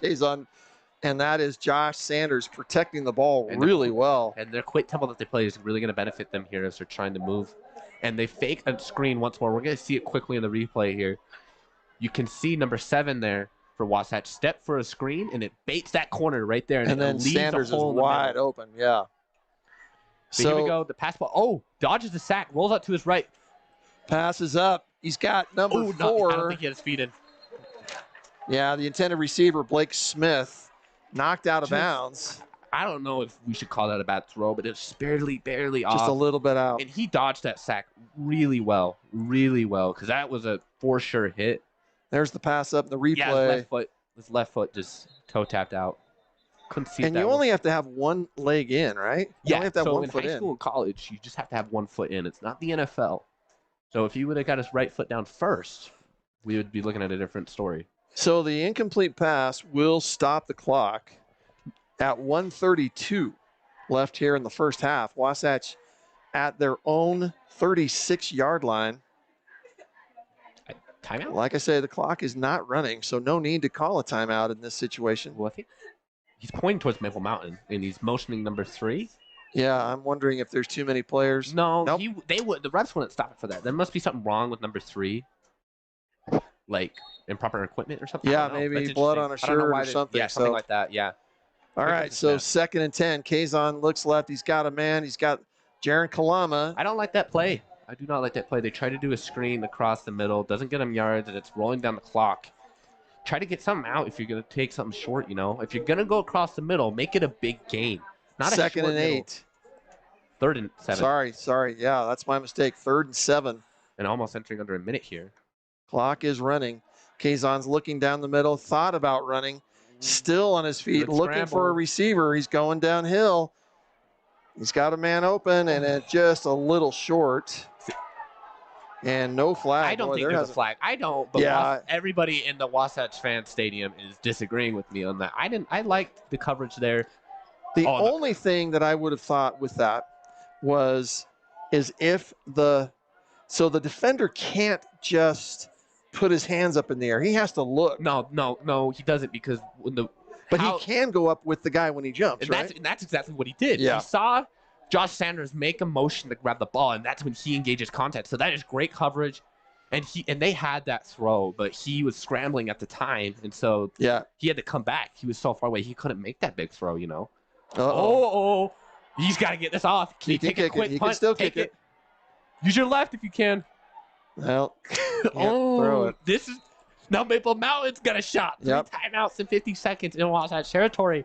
That is not the time to be missing a snap. I don't know if this was a high snap or if it was. Yeah, it went sailing over his head. So I thought his hands were in the area. Of might be. If we see the replay, we might be able to see how that play went down. But this is a huge opportunity for Maple Mountain. Oh, just not a little quite, just a little farther back, and we can get that from the snap. But yeah, in either case, he was uncomfortable on his left foot there. You know, he's a right-footed punter. He could have punted that with his left. He opted to just throw it there. And the throw does count as a incomplete. It goes. See, the ball was thrown clear down here, and I guess that's how that works. I think it was down at the line of scrimmage. Is that how they do it? Because it could have been like a fake punt. Gotcha. And now he goes as a QB essentially. Okay, so the run play, which surprised me a little bit, so that'll be the first timeout for Maple Mountain. Yeah, definitely want to take a timeout there. They ran a play and did get anything out of it, so. I think they're trying to catch Wasatch off guard there. Maybe. The clock is running, but the time. Yeah, it's definitely a timeout, so. They'll catch it. They'll figure that out. Oh, you know what that is? That's the timeout meter. Oh, and it shows on the clock that, so. I didn't know and then when that's over, they'll put the regular time back on. So I should know that.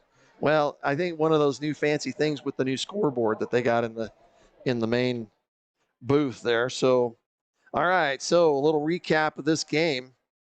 Wasatch held a commanding 20-point lead after a tied game. After a 7-7 tie, and the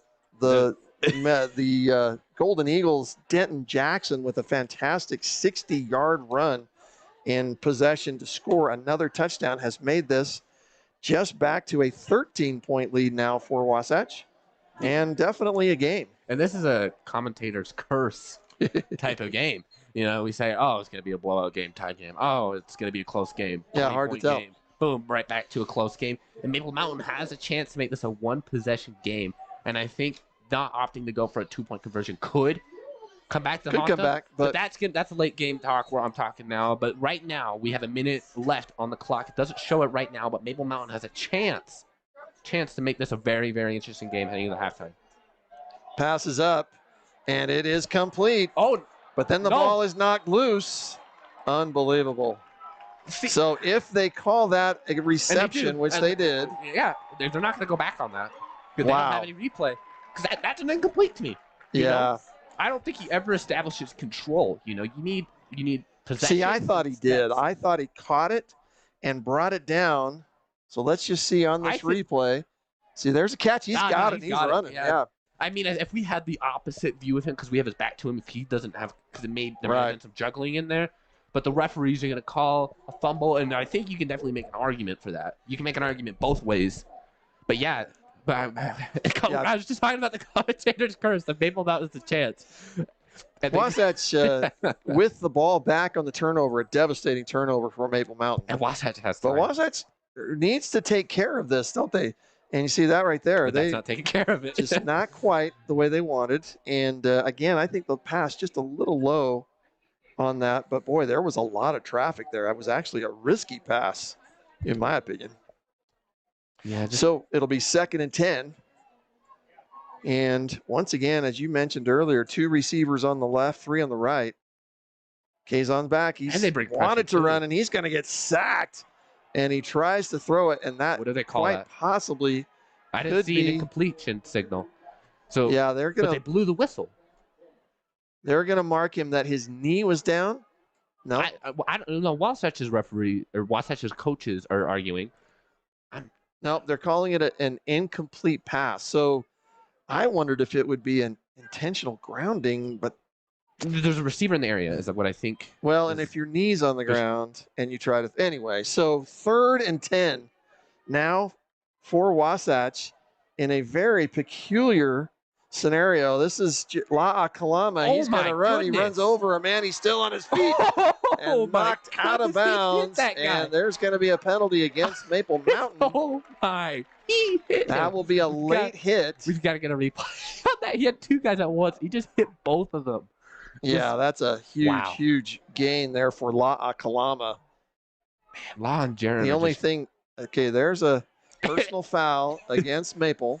Illegal hit on Maple Mountain. Just, goodness me. Let's just watch La Kalama absolutely destroy him here. Just 2 at once. There's one, boom, boom. Man. Still on his feet. I'm not sure. Oh, that's a late hit. They're calling a late hit. I mean, it looked like he wasn't quite out of bounds yet, though. I don't know. Called all sorts of stuff there, I think. So the penalty is going to bring the ball into Maple Mountain territory. There are still 16 seconds left. You need to get an out-of-bounds throw into field goal territory. 2 quick throws or 1 big one is all you need for a field goal. Kazon gets it. He's going to run up the middle. Got to take a timeout after this. Eludes a couple tackles. Right now. Call the timeout. 8 Although seconds. they would have stopped the clock with the chains moving, but only for a few seconds, right? But in either case, you could be correct, timeout but Wasatch. You definitely want to take a timeout there. Yeah. You're only going to get 1 more shot here, and you have 2 timeouts. Definitely a situation where you want to take a timeout. Now, the question is, do you go straight for the field goal, or do you set up a play? Yeah, I don't know if you have enough time, right? How comfortable does your kicker feel? Do you need a big gain to make him feel comfortable, or do you need a short gain to make him feel comfortable? Well, let's see what this kick would be. So it's at the 28-yard line. And the clock is showing 8. 28-yard line, and that means it'd just be a 38-yard kick, and I think that's very doable. This is huge. This is huge. They recorrected it to 10 seconds. Yeah, this is enough time to run a play, and they're going to keep the offensive unit on the field here. They are, yes. So I think you take a run here, honestly. You take a quick run, or you get a throw, and maybe try one of these. And you have more timeouts. And you have at least 1 more, right? Well, yeah. That's showing 3. I don't know why I didn't take it off. That was I think there's only 1 timeout left. No, Wasatch has 2, I believe. Okay. Wasatch has 2 timeouts. It doesn't matter, 1 or 2. So you're right. They only need 1. They have time to run a quick play, You've got but 3 boy, options. It has to be in 6 seconds or less. You do a run, get into field goal range. You do a throw, get into field goal range. Or you shoot at the end zone here. I don't think you shoot at the end zone here. I think you give your kicker a chance here, especially with the nice, healthy lead. 1st and 10. Kazon back. He's looking in the end zone. He's got Josh Sanders. Oh, my goodness. Just barely. And it's overthrown. 5 seconds. 4. 5 seconds should be on the clock here. Or I would imagine you'll look and see the kicking team coming out here now. I don't know. They have to have Yeah, there comes the kicking unit. But let's look at this throw here. Just overthrown. Just a little over. Really close to an interception as well. But great coverage there that time. Yeah, he had his man there, and he just. And this isn't Ashton Southam. This is actually Aiden Rouser. And this is interesting because they need the power here. Aiden Rouser has a lot more power. Which we saw. And it's also in the middle, so he doesn't have to kick it left or right. So this is definitely doable for Aiden Rouser, and it's going to be about 40. So it's a 45-yard attempt. I think he's got it. Boy, it looks like it's long enough. He's got it. No, oh my goodness. Must have been a little to the. I thought he had it. Yeah, a little to the left. And if you ran that ball there and gave him an extra couple of yards, you had it. All right, so halftime. It's been a back-and-forth game. I don't think the scoreline reflects how close this game really is. I agree. Well, and it shows that it's a close game. So 27-14 14 lead for the Wasatch Wasps. It really should be a tie game. There's been a lot of turnovers and a lot of misplays. Well, and I was just about to say, what are the keys right now of why that score is the way it is for this first half? Well, let's do a little quick recap here of Wasatch and Maple Mountain here. I mean, it's turnovers really that are defining this game. I agree. And getting down almost into the red zone, getting down the field, Yeah. and you're not able to produce. Right. So it's just tough, Wasatch making turnovers, Wasatch needs to establish both running and offensing, and both teams just need to not turn over the ball. I agree, and I think that is the story. To me, the story is the 2 turnovers by Maple Mountain, unfortunately. So, but Maple Mountain doing a fantastic job of getting back into this game and making it a game. So, big plays. Let's talk about big plays of the first half. The big run by Maple Mountain. That was a huge momentum changer. We were talking this game is getting out of hand, and that changed the course of the game. Jackson Denton, huge run. 60-yard run and that he we wasn't could even tell. touched. Yeah. Wasn't touched. It was straight acceleration and second-level blocking. I want to say one of the best running back runs I've seen of the season. Definitely in this for stadium. any teams that we've seen. Yeah. So, and there's been some good runs, and so I feel like Wasatch had one last week. Definitely big pass. Well, they had their big 95-yard pass completion, and a huge run by La Kalama. But and I think a key player to bring up as you're bringing up Kalama is both of the Kalamas, Jaron and Law. They're just punching these teams, getting huge yards after contact, getting the catch and running it. Just the one turnover by Wasatch, if I remember correctly, right? The interception. They have one. And trying to remember 3 for Maple Mountain. And then 3. So they had the 3. They had the 3 fumbles. Are they all fumbles? I thought they were. So the early one on. There's a lot of turnovers, a lot of action happening here. But I think we should take a quick break. Yep. We can talk more about this after we see our cheer team here from Wasatch. Yeah, I believe this is drill, right? Yeah, this is the drill. And is this Wasatch or is this Maple? I can't tell. Probably Wasatch. Because they got the gold. All right. Well, thanks for joining us here on Stingtv. We'll let you watch the stay tuned. One of the drill teams. Yeah, we've got a great game here, so don't go anywhere.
I just saw something.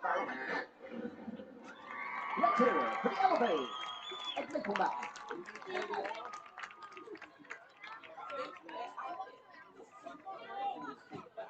And as we get ready for our Wasatch, the officers for Wasatch this year are Maddie Lawson, Annabelle Corrig, and Brooklyn Anderson. The Wasatch are coming in hot. They'll be performing their camp hip-hop routine this evening. The Wasatch are coached by Lawrence Bloomfield, Sawyer Worrell, Nicole Walton. Please welcome on the field, ladies and gentlemen, your Wasatch Wasatch.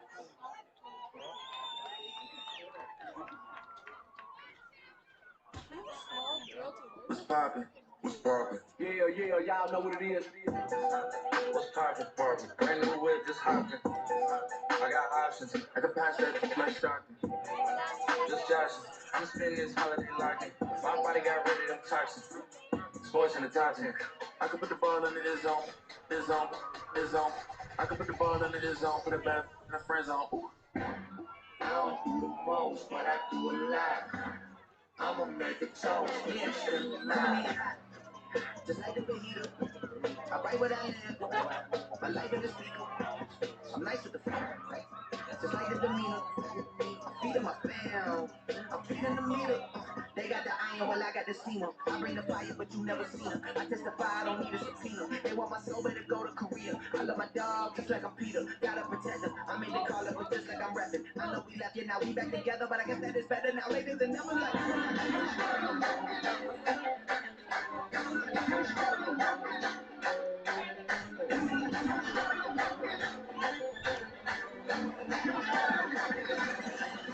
Yeah, it's poppin'. Pop, pop, pop, poppin'. Brand new whip just hoppin'. I got options. I can pass that like stock. Ain't nothing, just Josh.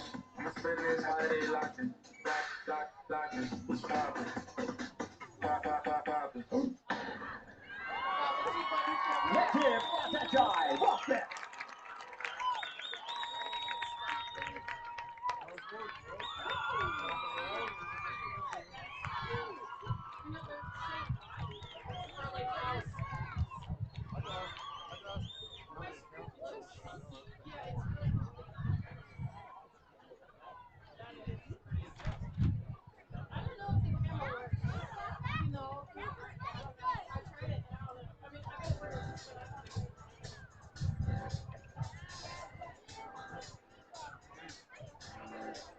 I got this feeling inside my bones.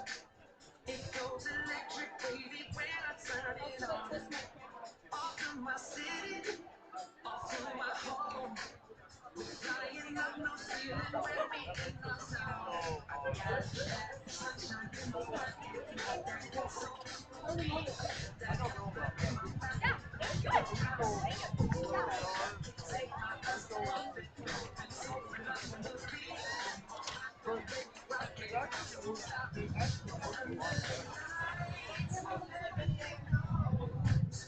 No matter how bad I'm getting you close. When we're moving, you already know. So just imagine. I can see what you when you dance, dance, dance. Good, good, creeping up on you, so just dance, dance, dance. All those things I shouldn't do, but you dance, dance, dance. And ain't nobody leaving, so keep dancing. So just dance, dance, dance. So just dance, dance, dance. It's in my heart, so my blood is rushing on. Don't need no reason, don't need control. I don't see it in myself. So on my feet,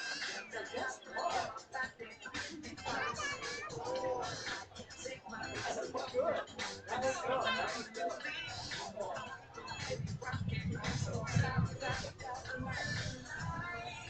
Everything goes.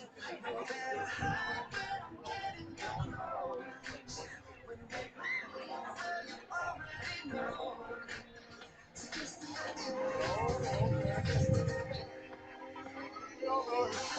See what you when you dance, dance, dance. Good, good creeping up on you, so just dance, dance, dance. All those things I shouldn't do, but you dance, dance, dance. Ain't nobody leaving, so keep dancing. Just dance, dance, dance. So just dance, dance, dance. So just dance, dance, dance. So keep dancing.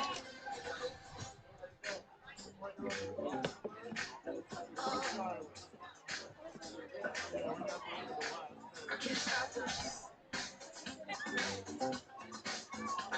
the, I can't stop the, I can't stop the, I can see but you when you dance, dance, dance. Creeping up on you, so just dance, dance.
Maybe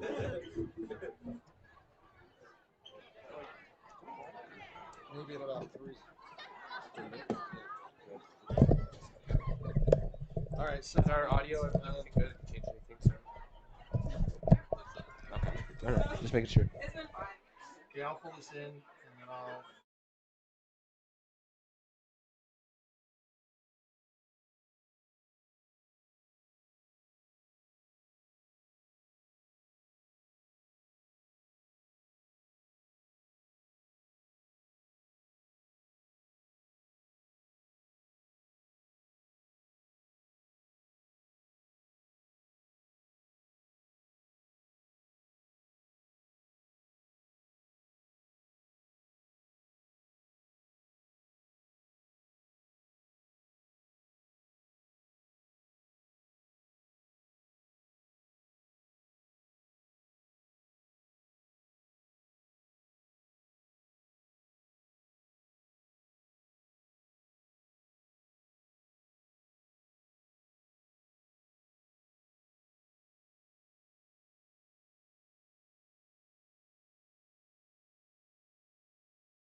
And hello, everyone. Welcome back to Wasatch High School. This is the first round of the state playoffs for football, 5A. Wasatch hosting Maple Mountain, rivals of the region, 9. And we're going to talk just a little bit while we're getting ready to play again. The teams still haven't even come completely out yet. So I'm with Kyler, and we're going to talk just a little bit. Kyler, let's talk about the big factors that you want to mention that teams need to do this second half. Yeah, Martindale, this is a very open game here. We've seen these teams go back and forth at each other, you know, but I think there's some things that both teams can clean up. Let's talk about Maple Mountain first, you know. They have an interesting game, I think. I think they're actually playing really well. Really well. There's turnovers that we can obviously talk about for both sides, That's and the Maple difference. Mountain has a lot of them. But I think Maple Mountain need to establish their running game. They have the big run, so I mean, it makes me seem like an idiot when I say that. But other than that, beyond that, you're right. they're not running the ball that well, and it's coming down to good runs, and they're having dropped passes. They need to clean up on their plays better. I think Hunter Bezin is having the best game of his life, honestly, right now. Okay. He is reading this team well. And let's talk about Wasatch now. As they enter the field here, Wasatch is playing good, but I think they can play better. And let's talk about the secondary. You know, their secondary is allowing some big plays, and they're getting bailed out of this game because of drop passes or they're getting turnovers. Yeah, you know, a couple times they need to improve their secondary. I feel like their run game is holding up really well, other than the 60-yard run we've talked about. But the secondary needs to improve, I feel like, for Wasatch. And then I believe you have another point you would like to bring up as well. Well, I was just wondering what you thought. It just seems to me like I know the trenches are so hard, and they're, again, without Jay Kupu, their normal nose guard. And so And that's a big miss. it just seems like Kazan never has a lot of time. And I know that part of that might be the strategy, you know, their quick pass. And so, yeah, but when he goes back, it seems like he's always pressured from one side or the other. And that is really key for Maple Mountain, is getting pressure on the Kazan Villa, because then he is really prone to mistakes, I feel like, and he's doing a good. I think for as many situations as he put in, he's doing well. He's only had one interception really, and he's typical to throw like these big bad plays, you know. Yep. But well, yeah, you take away the interception, and his last 2 games have been fantastic. Yeah, he's doing well with his legs, I feel like. I mean, I was speaking to Hiram up there, and he wasn't liking it too much. He thought he was forcing some mistakes. I agree with him. Yeah, maybe, but they're not. That comes from being aggressive, baby. And it's just because he's a sophomore, I feel like, you know. He's just younger. He needs to get some more experience, and then he'll know, you know. We've seen him run around the field, but you're talking about the line. Yeah. And I think Jay Kupo is a huge miss. Yeah, huge miss, because he brings big. a lot of leadership to the offensive line and intensity, too. And you see a lot of intensity missing in these pass blocking schemes. You know, you're seeing edges collapse, you know, or the center. It's one or the other. It's the center or the edge collapsing, you know, and I think you can attribute that to Jay Kupu being missing, but Kazan can deal with it, I feel like, you know. It's not you got to really watch the full game to notice that, because it's not punishing them. I mean, the first couple of drives, we saw like 3 sacks right off the gate, you know. That was some early we saw from Maple Mountain, you know, getting a lot of pressure and sacks. But Kazan, I think, has stepped into this game. He's doing well Yeah. with pressure, and we saw him scramble touchdown, directing traffic, you know. And I think this game is really going to come down to K's on Villa. Limit the turnovers. Do not let him into this game. Make smart choices. And you're against Lehigh next week. Well, and you know, talking about strengths and weaknesses, one of the strengths always for Wasatch, talking about one other factor, is their kicking game. You know, the special teams, 2 different players for Wasatch actually won Players of the Week 2 weeks ago from special teams. And that says a lot about that. So we always have a solid kick game, that our kicking is always 90%, it seems like, or more successful. And that's a huge thing that not every team in the 5A can say. For sure, Maple can't say that. They have a good kicking game, but they've already missed 1 field goal. And so anyway, and we're talking about special teams and kicking game. Let's talk about the punts. I think we saw some beautiful. That was the other thing. They were tight, spiral, bouncing backwards. Yep. You know, Aiden Roser had some great punts. And I mean, if he didn't have that turnover on down botch snap, you know, we could be looking really. Yeah, that. You know, that was a huge play there. But you're right. His 2 or 3 punts there in that first half, putting Maple back in within the 10-yard line. That's huge. And you couldn't see it on the camera because the ball went too high, but it's just these high velocity turnings, these perfect spin. That is an experienced kicker right there. You know, and I'm wondering if he's looking at, you know, life past high school, you know, for kicking, because he's doing really good. But as we're speaking here about special teams, they're going to be taking the field here, and we've got a really close game. 27-14. It's anyone's game, and Maple Mountain's going to start off here. So obviously, first round of the state playoffs is a huge game. You know, you're talking about, Coach Coburn mentioned this before the game, talking about, you know, how it is. Sometimes rankings mean absolutely nothing at this stage. And I think it's like March Madness. He was mentioning that. He says, you've seen it before, you know, ranked teams that aren't ranked very high, knocking off teams. It doesn't matter. And I think that applies to Wasatch because they've had some injuries, you know, and they've had players step in, Kazan Villa, for example. Yeah. And that hurt their rankings because they lost some games, you know, because Kazan Villa's trying to learn. And I feel like he's learned this team now. Yeah. And we're seeing Cook. We saw Cook introduced for a drive, you know. If he comes in for Lehigh, you know, if Wasatch advance, we really could see a better than a 10 seed, you know. Wasatch, I think, is better than that at their peak. And you mentioned that, you know, talking about the next game, Wasatch, of course, not focused on Lehigh at all. So they are focused here. And I think Maple Mountain's reminding them that they need to focus on them. Exactly. But, well, since you're talking about it, of course, the winner of this game will go on October 28th, which is 1 week from today, to play at number 7 Lehigh, who had a bye this weekend. So here we go with the first drive of Maple Mountain. I think it's got to be gain of 3 or 2. And there's a rush right off. That's number 32, Nathan Heaton. Again, Heaton led the Golden Eagles in rushing last week. But that's the first rush, first play of this second half. And so it'll be second down and almost 8, I'd say, a little more than 7. But yes, it says second and 7 here on our screen, so let's see what they can do. And Maple Mountain, I think, needs to reestablish themselves. You know, they've got 2 in the backfield to help with this pressure. Well, and huge motivation. I mean, they could have been down more than 3 touchdowns, and they didn't. So yeah. So they are. They're lucky, and they're also not lucky to be in this position. I feel like Maple Mountain. It's an interesting game so far. I know it was a good first half. Couple of runs right off, so it's going to be 3rd down and 5. And let's talk about that run real quick. I mean, they set up for a power run, you know, to get blocks and try to get some second level blocking, but they didn't get it, and that's actually a huge L. Really, I mean, just a simple run play, you know, but you put so many dice into it because you're not showing pass at all. You're showing run, and you do the run, but you don't get any of that elite level blocking or downfield blocking that you need. And now it's going to show up a 3rd and medium, a 3rd and 5. 3rd and 5. Bezel back to pass. Almost intercepted. He jumped the gun. Peter Muslar's speed really came in there, but he just. And that would have been an auto pick 6. That would have. And over on the sideline. And honestly, that's not a bad read. You get off that ball, you get that ball quicker, and you have a slower corner. You're going to get a first down there. But Peter Muslar read that he was running a quick slant there, or a quick hook there. Good read from Peter Muslar, and that's going to set up a 3 and out. And Maple Mountain. Bezant is wiping sweat off his brow off of that one. That is a close one right there. So back to punt, as you mentioned, 3 and out. Back to punt for the Golden Jumbo Eagles. Almost blocked there, but it looked like it was blocked. It's going to be short. It's going to take a small Wasatch bounce, and it's going to be just at the 48-yard line of Wasatch High School. Once again, Wasatch midfield.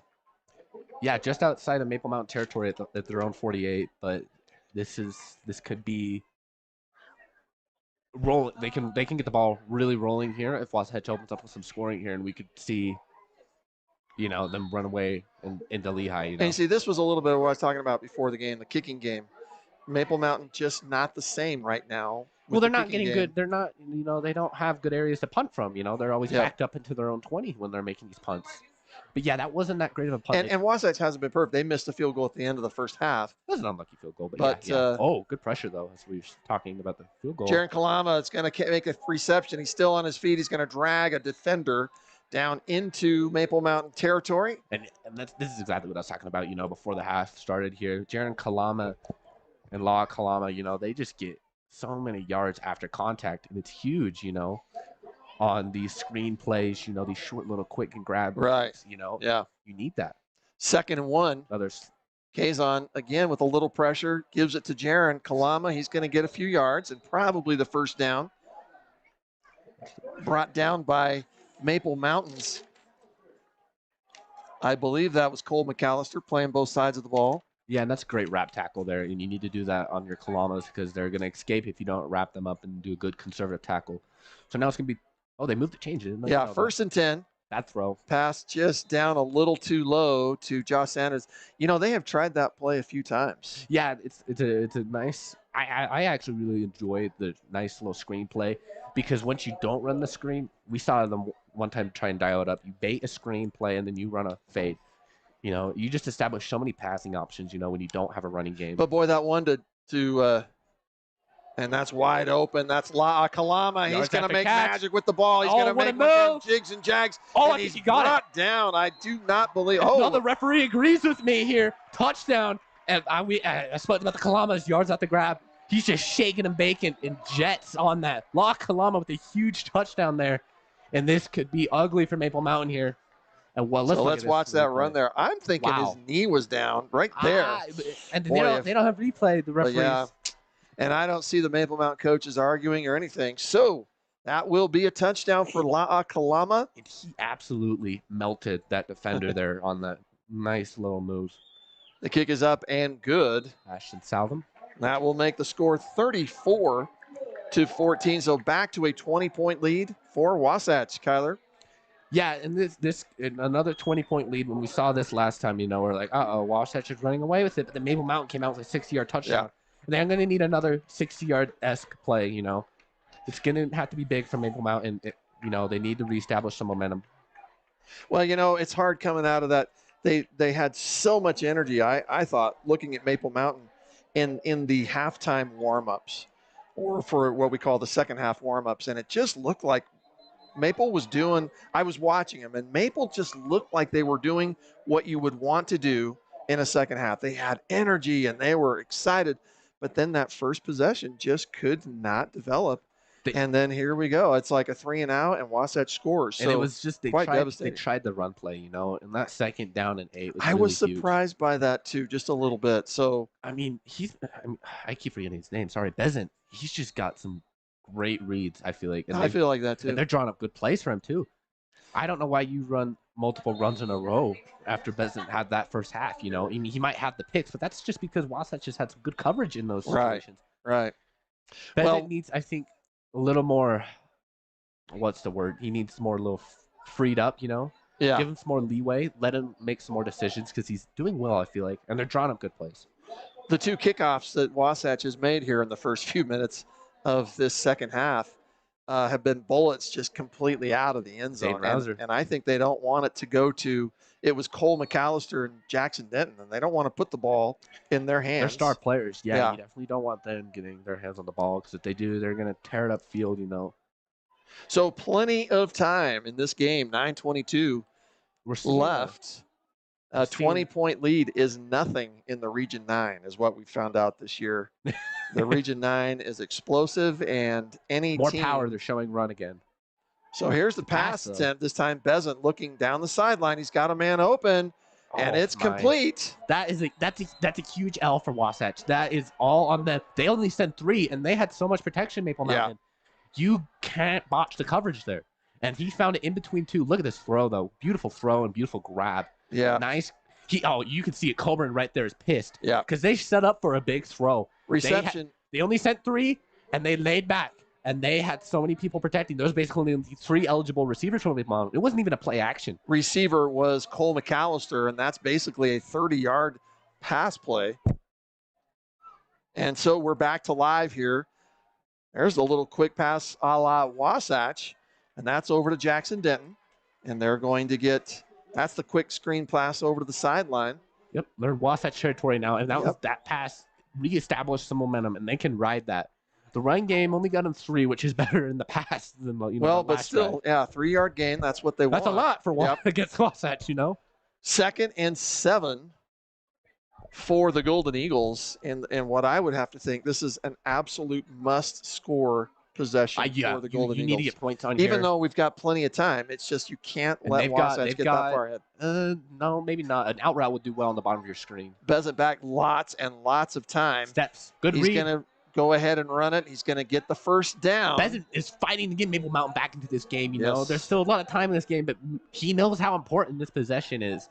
And he picks up a nice first down running with the ball there. Finally brought down by Trevin Rothwell of the Wasps. And let's look at it on the replay here. He reads this so well. Well, and he lets the defensive line come up, and he just goes. That pocket collapses, and he just You just wonder steps. if he was going to run the whole time. Yeah, he got a decent amount of yards after he came into contact there for a first down. Maple taking all the time they possibly can on their play clock. Which is an interesting call. And we don't see it. So this is where the big botch happened for the big yard. They had this power running formation, They're going to hand it off this time.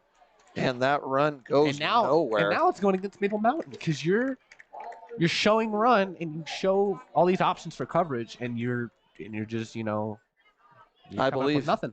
I believe that was Nathan Heaton once again Just pure with the call on the run, and it went nowhere. So it'll be 2nd and 10 for Maple Mountain, and we are at the Wasatch 37-yard line. Most definitely Maple threatening here with 7:20 left. Interesting. And that he breaks is the tackle though. Once again, that is Jackson Denton, who had the 60-yard run earlier in the game.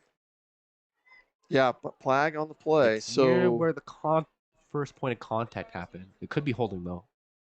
No one's making a move any certain direction though. It's kind of looking like Maple players pointing that direction. So they're discussing it. The only possible things I could think of that Wasatch would have had there at that point was holding. Nope, it was an offensive holding. And I think Maple Mountain disagrees with that one because they are automatically backing up. They're a little surprised on that call. I didn't see it, but so that takes away from the 4-yard gain from Denton. So instead of being on the Wasatch 33, the ball's going to come clear back to the Wasatch 48. And he's not making that mistake that he made last time. He declined the penalty to make a quick out, but they ended up picking up the sticks. But now he's going to back him up and make it a 2nd and 21. 2nd down 21, as Kyler mentioned. Bezant back to pass, tons of time. And time. This time some, and he's got a man open once again. That's a gain. That's a reception.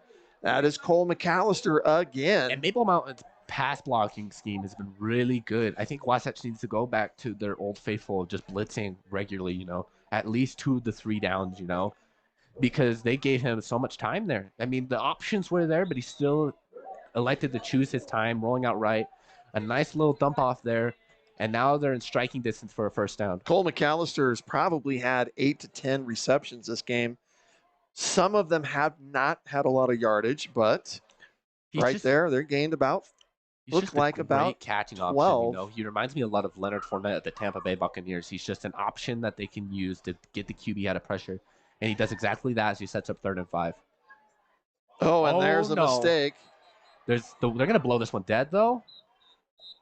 Let's see what happens here with this penalty call.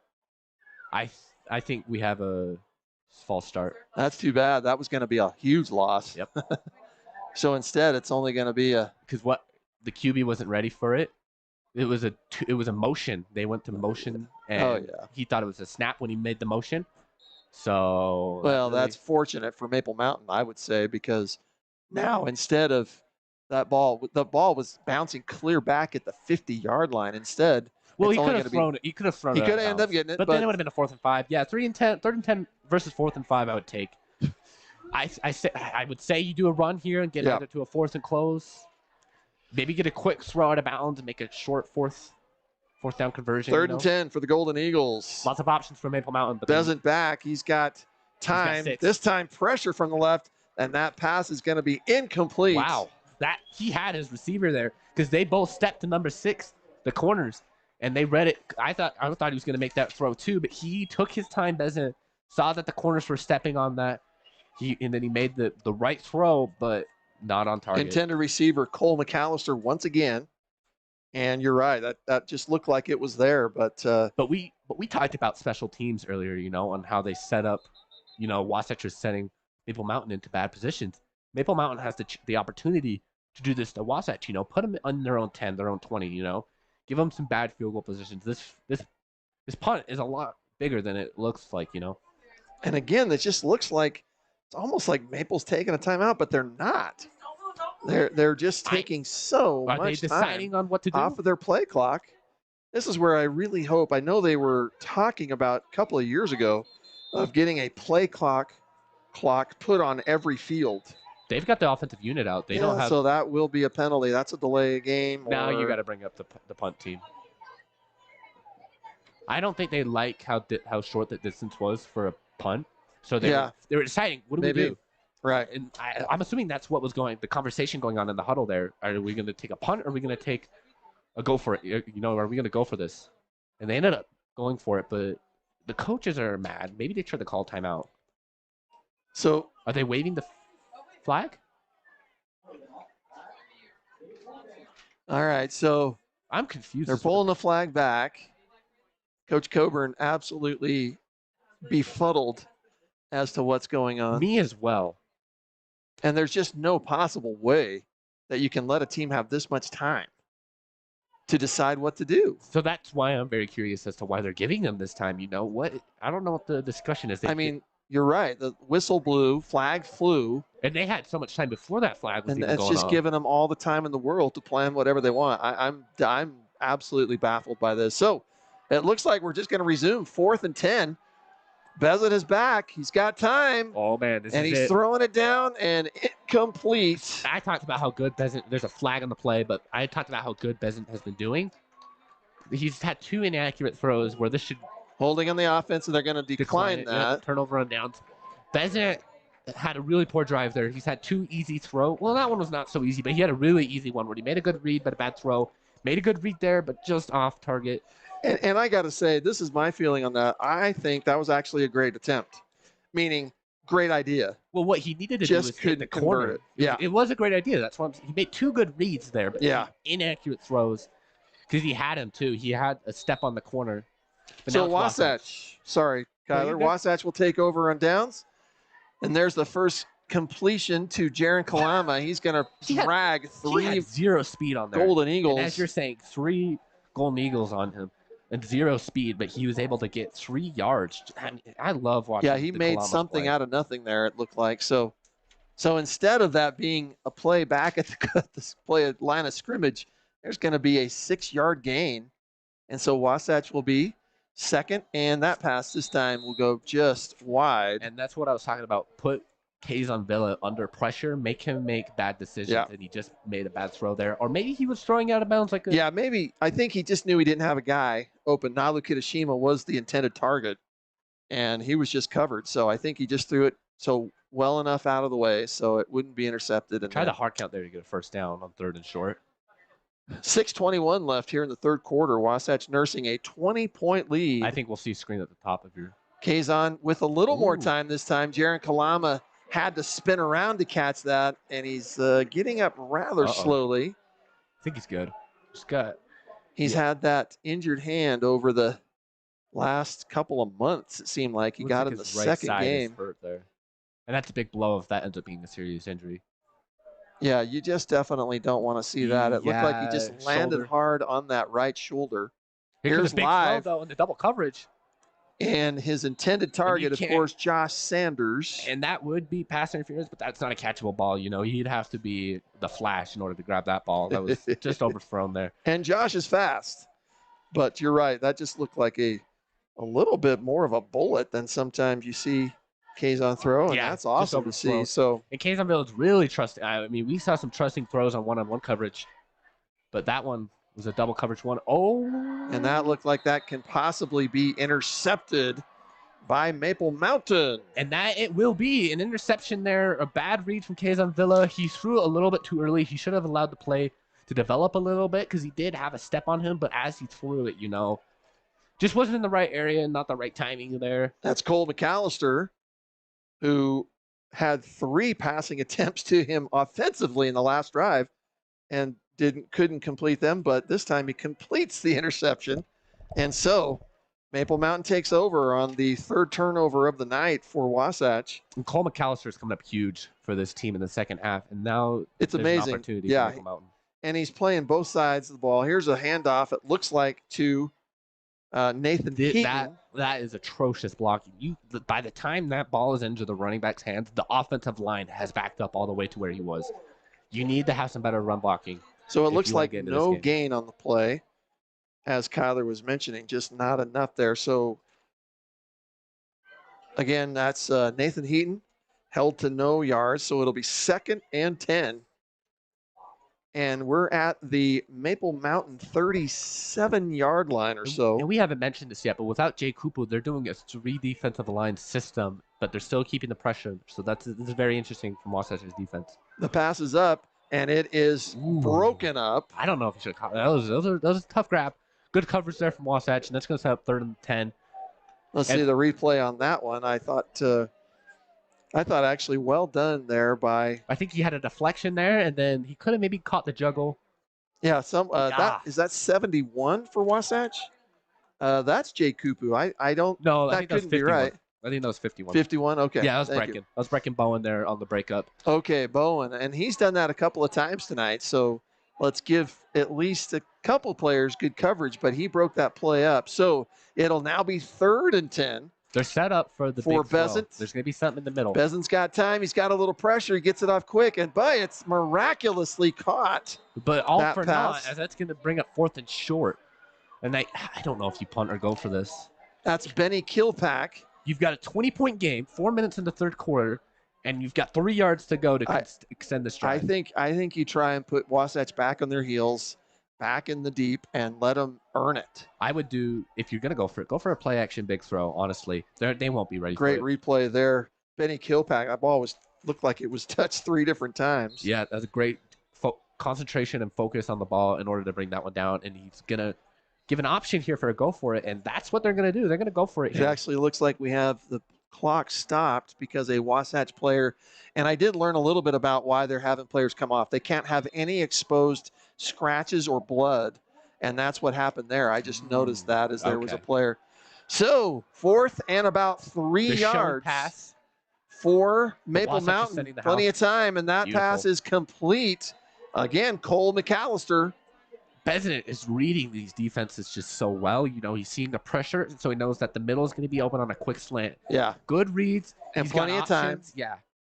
I love Maple Mountain's pass blocking. They just need to get some better run blocking, and they can really, really get into this game. Well, and we mentioned that Coach Coburn a couple of weeks ago talking about they went to the 3-man rush, and they know there's some risks with that, trying to just get an extra person in the backfield. But That's a very smart decision for Wasatch because their end game secondary, you know, the big throws are really hurting them. But a 1st short and one, 10, and there is a big.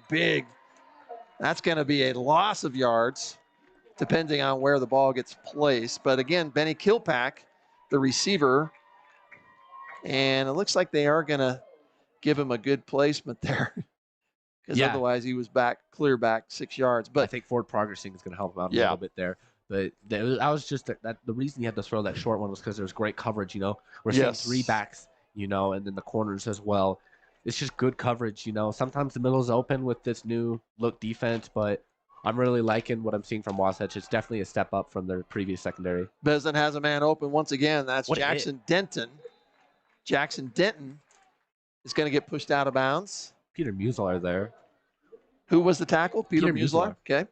They need to stop the clock, but I guess And maybe they just decided he wasn't out of bounds when he's down. I don't know. Yeah, it was close. Peter Muslar almost had him down by contact. 3rd and about 5, it looks like. Maybe 6. And yeah, they- 6 more like They it. went for it on 4th and 3, so you know that if they get close, they'll go for it again. Into Wasatch territory. It's on the And there's Wasatch 45-yard There's going to line. be a gap here, a quick gap, and let's see if he can spot it.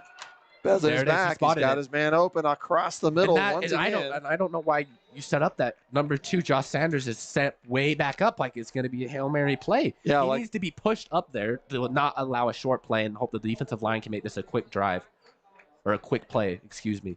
Once again, Denton Jackson, the receiver. Yeah, but Jackson's got to have 8 or 10 receptions easily tonight as well. I mean, their passing game has been strong. I bet a lot of their first string receivers, you know, their high option players are just racking in yards and catches. And that was a good read from Besan. He's doing a good job tonight. A couple missed throws, but overall, I like what I see from Besan. Another first down for the Golden Eagles, but it is One-on-one on the taking a bottom of lot your of screen. time. Besan back. He's Back got and go. time. He's got the pass Pass. up, and it is intercepted by Josh Sanders. Sanders has lots of room. He's at the 50, the 40. Oh, he can take this no one. one in front of him except the lineman, the 10, the 5. Touchdown! Wasatch! Wow, what a play there. But I am very surprised that one stands. It looks like number 11 was brought down on that play, you know, because that's where the open field was. But I saw Josh Sanders kind of push him. I think they're going to call that, you know, part of the contested. And you can't just see it there, but you could see Levin on the floor there. It looked to me like Josh Sanders kind of just pushed him over. But it was still a good – I like the read from Besan, but a little bit of an unlucky play of how that coverage broke down. But great play from Josh Sanders, turning on some burners there and just getting down the field. And great play by the replay team there. Good job, girls. The Stingtv booth done a great job here tonight.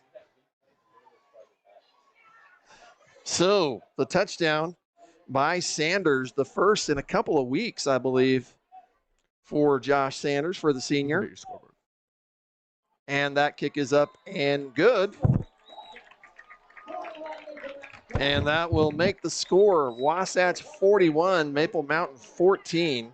But now, looky here. See, he's thrown. I don't know if you saw it, but he was thrown down there. But I think they're going to call that part of the coverage, you know? Okay. But yeah, Josh Sanders, great grab and great acceleration there in order to get another 7 points for Wasatch. You know, as a former track coach, he just looked like an open 400 runner is what he looked like running down the sideline. There. Long stride. And he looked even faster because he's going against the lineman, Yeah. you know. He absolutely outpaced him. Well, but that's, sure. that's a given. but his plays, I agree with you. You mentioned a little zigzagging here and there. And so Wasatch, instead of that 20-point lead, is growing a little bit bigger. And, boy, the turnovers just looming for both teams here. Yeah, and that's what we talked about. Maple Mountain needs to clean up on their turnover game, and it doesn't look like it was there. I think that was a little bit of an unlucky play. He tried to trust his receiver, but it just got broken up on the coverage. But yeah, Wasatch is just trying to just rack up the points, you know, and I think they just need to now chew clock. Yeah. And Maple Mountain can't even get into this if they do that. 1:37 left here in the third quarter. Devastating for the Golden Eagles, whereas they looked like they were driving well, only down 20. And, boy, if you can get that score within 2 touchdowns, you're in it.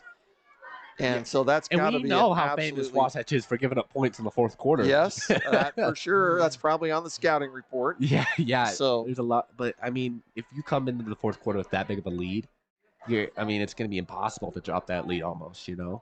So Maple Mountain 100% needs to get points. 7 at least on this drive. As Hunter Besan starts this next drive, Kyler, and we'll just go through this. He's going to look, and he's got space, but he's pursued, and he will be brought down It's going to be for a a loss. What's the mentality right now? Is it just devastating? I think Hunter, I don't know, because Besan's throwing a lot of turnovers, but he's making some great reads, and it's just there's been some drop passes, missed throws.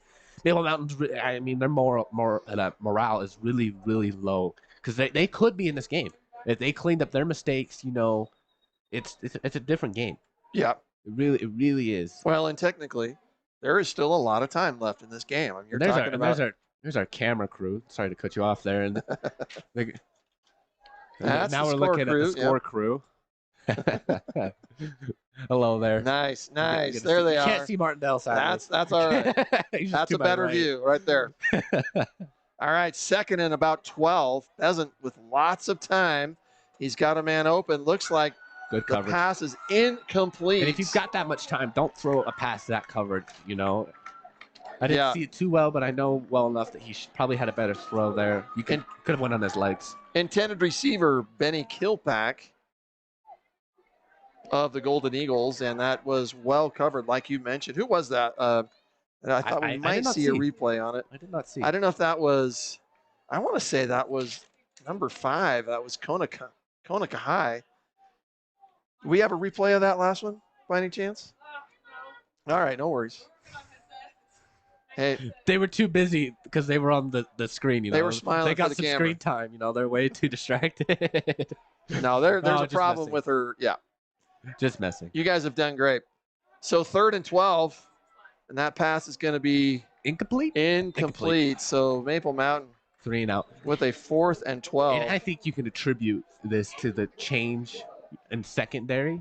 Yeah. I really do like this 3 defensive line pressure. You know, you're not getting as many sacks, but you know, you're still getting no run games, you know, and you're giving no big plays are being given up, you know. We saw a couple in the first half, but the second half is really cleaned up, and they're getting in the contested. You know, we saw that interception that would have been a big play. Yeah. But yeah, just I'm loving this secondary, this new look secondary. From Wasatch. and you know what? I remember exactly Coach Coburn talking about that you're hoping to just wear teams down, and that is just right now. Maple really just looks miserable. So here's a punt, and it only goes about 18 to 20 yards. And that's going to end up being I think the line of scrimmage was at the 19, and it's a punt of like 11.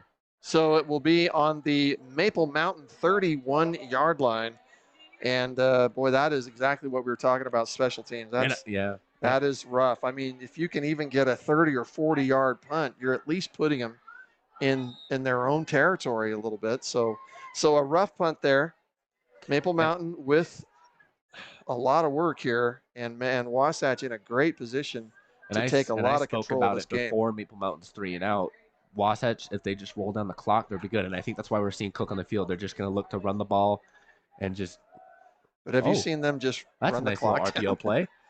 That's going to be a complete pass. And Cook, that's why Cook's reintroduced into this game. They're giving an option that they're going to show run, you know, so that the defensive line has to commit if they're going to run RPO plays like that. Pass completed to Nalu Kitashima. So it'll be 2nd and about 2. This time it is Cook. There's Chris Cook. He's got the ball only for about the 4th time this game. And I'm on the edge of my seat now every time he gets hit. I'm looking like, is he okay? Yeah, make sure he's not hurt. But I think they're going to put him in on this. He had dual injuries. He had 2 different things happening to him at the same time. He had a shoulder injury and we could see a screen. Hernia? I can't remember exactly what it was. A pulled muscle. Cook has got space. He's at the 5-6.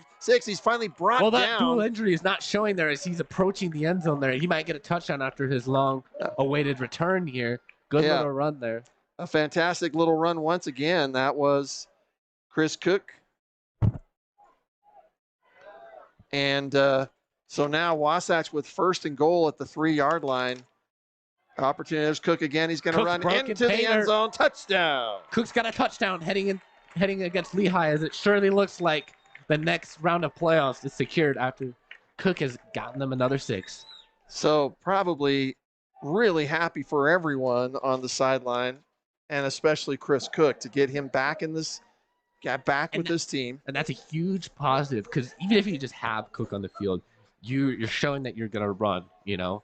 But I wonder if that means that Kazon has to adjust his play calling, you know? And that's a big thing for a younger QB like that. But I think they worked on it. The coach mentioned they were working on that in practice. They will be. And that's going to be their main focus, is how are they going to include Cook and get him back into the game? Extra point. They're going to need him against Lehigh. Sorry about that, Kyler. Extra point is good. And that will bring Wasatch 48-14. 34-point game, and it's not looking to get any smaller. And Kyler, that just shows how turnovers changes a game completely. I mean, you're talking about Maple was just maybe two more first downs away from possibly scoring and bringing the game within just 7 points. Yeah, and I think that's Wasatch's biggest positive I on guess defense 14 points. is just getting turnovers, you know, and keeping their team in it because Maple Mountain has gotten down the field. So Wasatch has either gotten turnovers or they're shutting them down on the run game and forcing 3 and outs. Yep. I'm liking what I see from the defense today, and I love the change, you know. And I think that's just the show of Coburn's, you know, knowledge of the game. You know, he realizes that his secondary is not strong enough in the single coverage, you know. And so he's giving them more support and allowing his defensive line, the stars he has on defense, to go out and ball, you know. And Wasatch is looking really good. And if Cook is going to come in, they have a real fight against Lehigh next week. Well, let's look at once again, you know, the play calling, not questioning anybody. I'm not an expert enough to question anything, but it just seems like Jackson Denton with that 60-yard run and a couple other pretty good. I haven't seen him run the ball once this half. Now, again, they're probably mostly receivers, but it looks like this time Denton is back. There he is right there. He gets the ball, and he's gone again. He either gets 2 yards or the whole dang field. It's going to be a foot race. I don't think Josh Sanders can keep up with him, though. Jackson Denton's absolutely blazing in one play. I really hope we didn't say they can't get back into this game, and then they're going to go and do it. First play of that drive, he ran the whole field. The whistles. Now, I don't see any flags. Is there one on the corner by the 10-yard marker? I can't even. Can't see that. So, no, that's not one. But second level blocking, you can see it from number 56 there, and number 22 is trying to catch up with him. Good, but that is level blocking. A sprinter. He looks like a 100-meter sprinter. And we were talking about how quick he was on the pick six, Josh Sanders. He just got put in the dust right there. Great run. So some type of play here they're doing is against Maple Mountain, and their lineup. I don't know what that particular signal is. Touchdown. No, they're calling touchdown. That was yeah. So the touchdown will remain in effect. And another incredible run by Jackson Denton. And I said as the play was breaking, he either gets 2 or the whole field.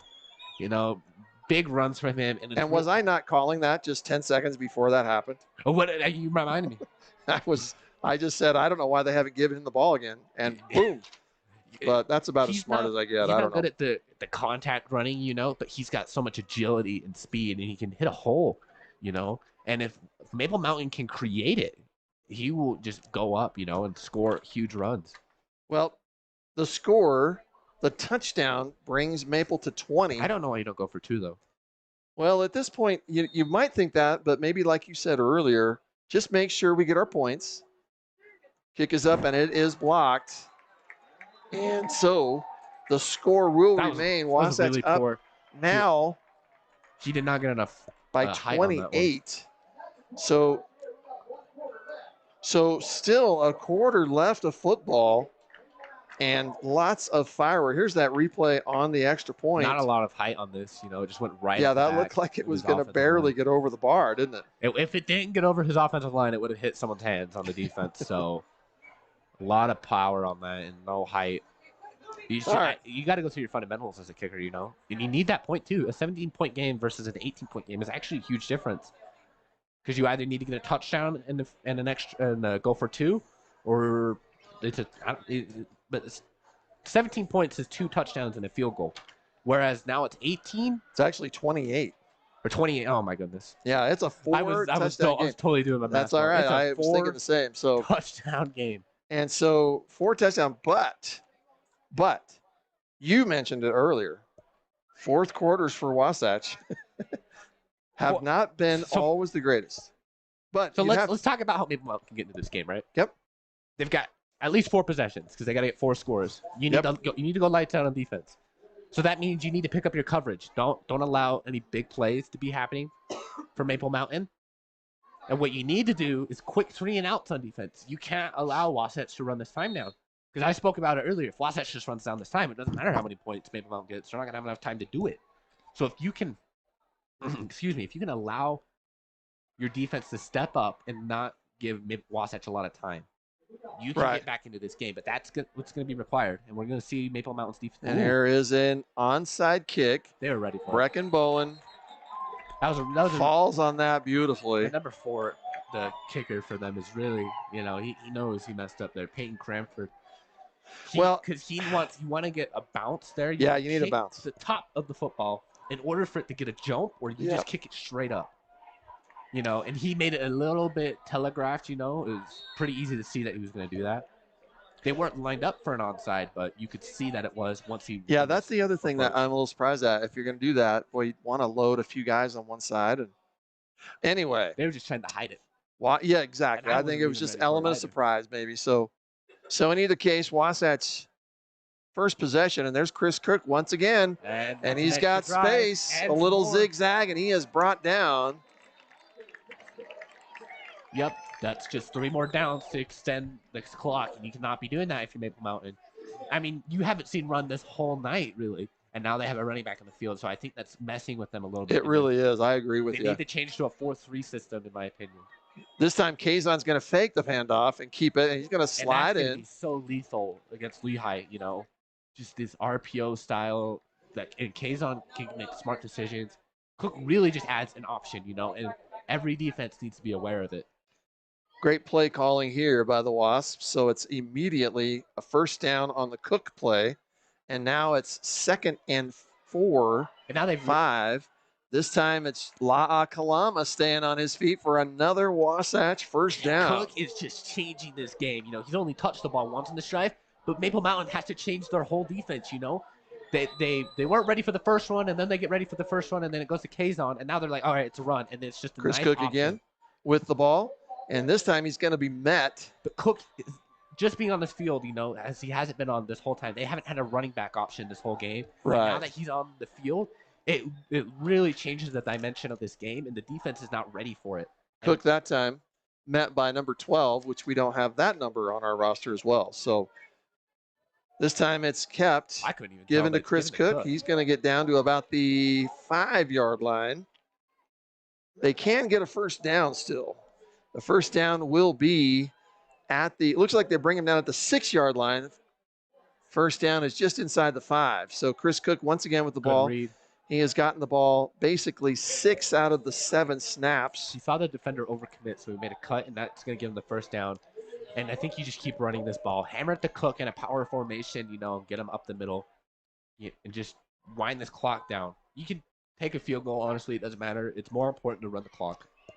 Give it to Chris Cook once again. He's going to trot into the end zone. Touchdown. Chris Cook, a welcome sight for the Wasatch offense at his second touchdown in 2 possessions for this Wasatch team. And not only is it absolutely befuddling the Mountain View defense, it's giving a lot of players a little bit of rest. Yeah, and if you're Lehigh watching this, you know, you're like, oh man, now we have another option to worry about. Yeah. You know, this is a huge relief. Here comes the almost blocked, but it's going to be good. Kick is up and good. And just like that, it goes back to a 5-touchdown game, 55 to 20. This is definitely out of reach. It doesn't matter if you get Wasatch on 3 and outs or turnovers. I mean, at this point, you'd have to say extremely difficult, but that's the nice way of putting it. But you know, crazier thing. There's 10 minutes, and I would agree with you, Kyler. At this point, let's not get anybody hurt.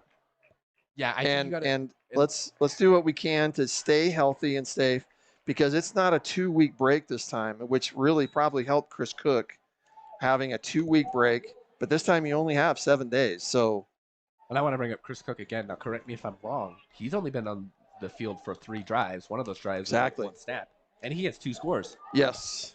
Yeah, that's right. Yeah, it's absolutely. Well, he had the one where he drive was at the beginning of the game, right? And then the other 2 were touchdowns, right? Nothing else? And I believe that's true. Yeah, so Chris Cook is just really putting on a performance here. And this is one of those kicks that I like, a little high, and there's the fake handoff once again. Oh, the camera got tricked out. It got me too. So Denton Jackson, same play earlier that actually caused a fumble, a turnover for Maple. This time worked okay, got him a few yards, but still See, to me, that's the type of kick. So what Wasatch has done is they've come out positive 3 yards here.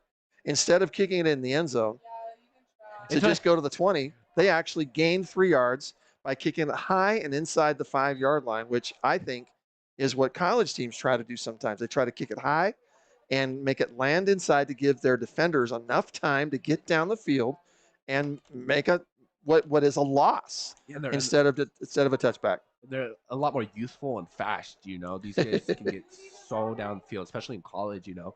So it's a nice, interesting technique to use. Bezant back to pass, excuse me. And you have to be quick. That is complete. That's a quick first down. And I think the tempo will decide if they're going to try and get into this game or if they realize this game's over. That is to Sean Person and he can of the Golden Eagles. They're not playing no huddle or anything, so I think they know that this game. Yeah, they really don't mind taking so much time, and that is, a little surprising at this point. But again, Person with the catch, and I've always thought Person, watching him in their warm-ups, he's a tall, fast receiver, and I thought he might be a little more of a target. So this time, Bezant back with 2 running backs. They're going to give it to Jackson Denton, who has caused major damage on his runs. 2 different touchdowns of 60 yards or more. This time, Denton is brought down right around the line of scrimmage. So it's going to be 2nd and 10. It really is. I talked to Coburn. I said, I off of the record when I finished with the interview. Oh, wait, I said, you can say off the record stuff. So now I can ask him, but I said to him, are you glad I didn't talk about Lehigh? And he said, what about Lehigh? And I said, are you looking forward to that? He says, why would I look ahead to Lehigh? I said, point taken right there. So I always love Coburn, that. He's just always in the moment, he deals with the problem at hand, and then the next thing, that's what makes him a great coach, is he adjusts to the now rather than the next, And I think he's done that with Kazon Villa, I think it's reflected in his offensive style and his defensive style tonight, He's really focusing on the current problem at hand, you know, not trying to make a big play. He's just conserving the game. He's making smart calls. And that's why Coburn's kept this job over all these years, is because he's a smart coach. Well, Coburn's start, Coach Steve Coburn actually was a college coach. He was a head, and that pass is complete down line. That's going to be another first down. And you can't blame Wasatch at this point lightening up a little bit, but that pass complete, I want to say and I can't see that receiver's number. I do believe that's Person again, though. So another first down, 2 quick first downs for Maple Mountain. But what is about Coach Coburn? He was the head football coach for junior colleges back when I was a coach for junior colleges in volleyball. And he has seen a lot of high-level competition. He was a coach at Snow College when they were national competitors. So this time, that is Bezant, keeps the ball himself, and he is run out of bounds, pulled down kind of hard. Bezant actually holding his right arm. Boy, you hate seeing that. Yeah, I mean, it's the end of the season, so if as long as it's not super serious, it doesn't matter. Yeah, he's not going to come out. Also, he's like, you're not going to take me out of this. So he looks left. Here's the replay, sprints down, and he is a fast little runner, but he's just brought down kind of hard that time. Yeah, but during that replay, by Taylor Thacker, we had a little ditch play to number 6 there. Okay. But yeah, as we're talking about Coburn, at my time we're enrolled here at Wasatch. I mean, he broke numerous amount of records. I can't remember them off the top of my head, but I think he's got like the most games won. Yeah. Most appearances for a head coach. Well, and he is coaching a Wasatch team that went from 3A to 5A over the 8 or 9 years or so that he's been coaching, and that's he's really seen that is a huge jump. Yeah, in that time frame and that many change. Yeah, Coburn's really handled this football program well, and he's the face of it. And always in a really tough region. Yeah. Bezant back on 3rd and 8. He's going to look down. He's got a man again. I just love Person. I'm just surprised a little bit that they're not looking at his. I mean, right now Person just looks like a man among boys. And he's just like, we need to get down this field. So he threw in the double coverage and just what a grab. He had a higher jump on him. Yeah. Just better hands, you know. Good Person catch. looks like he's probably 6'3" or more. With that jump, he is. Yes. Yeah, he's huge. He's getting way up there, you know. It doesn't have the statistics on him right here. We'll look and see if we can see it on Max Preps, but yeah, he's major, you know. He's just getting up there. So another first down and a huge drive here by Maple Mountain. Oh, beautiful blocking. Nothing's going to happen in this game And a great if they don't score this drive. They have to score this drive. I don't think I would use that language. I don't think it's possible, really. Yeah, it's But so I think if they were taking it serious, they'd be driving and no huddle, you know. 6'6". So Sean Person, we're looking up his stats. He is 6'6". I wondered if it was. I would guess it is. And when he's standing there in the huddle, he is head and shoulders above others. And when he went up for that ball, he was a couple plays. He was more than head and shoulders above them. Goodness, he was Michael Irvin type stuff. It's what it looked like. Yeah, for sure. Definitely a freak athlete. So Maple Mountain making a run here as best they can. They are not ready to go home. Bezant back. He's got time. Still just a 3-man rush. He's going to run to his left and then run out of bounds. Finally brought out by the threat of number 28, Sawyer Johansson, right in his face. So he's going to get a few yards. He ran about 50 yards, but he's only going to get a few on the play. So yeah, he had to run a lot there, and he's trying to get it past. He went to his right and then to his left. And so it looks like, and then that entire run is going to be brought back as well. You know, those are the type of, I know there's been holding throughout the game, but boy, that's the type of penalty that happens when you're tired and desperate and just wanting to do whatever you can. So, yeah, but this game is just, it's all over except for the time clock, you know. I mean, it doesn't matter how big the score difference is. Right. It's going to be Wasatch's game here. Yeah. And I think the biggest takeaway actually is Chris Cook is back, you know.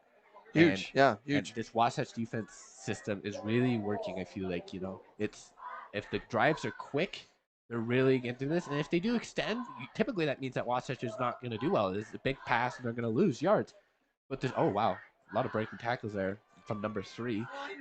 But Wasatch they're taking more of a safe approach to their defense. I mean, the 2 scores have just been unlucky blocking and big runs from Maple Mountain.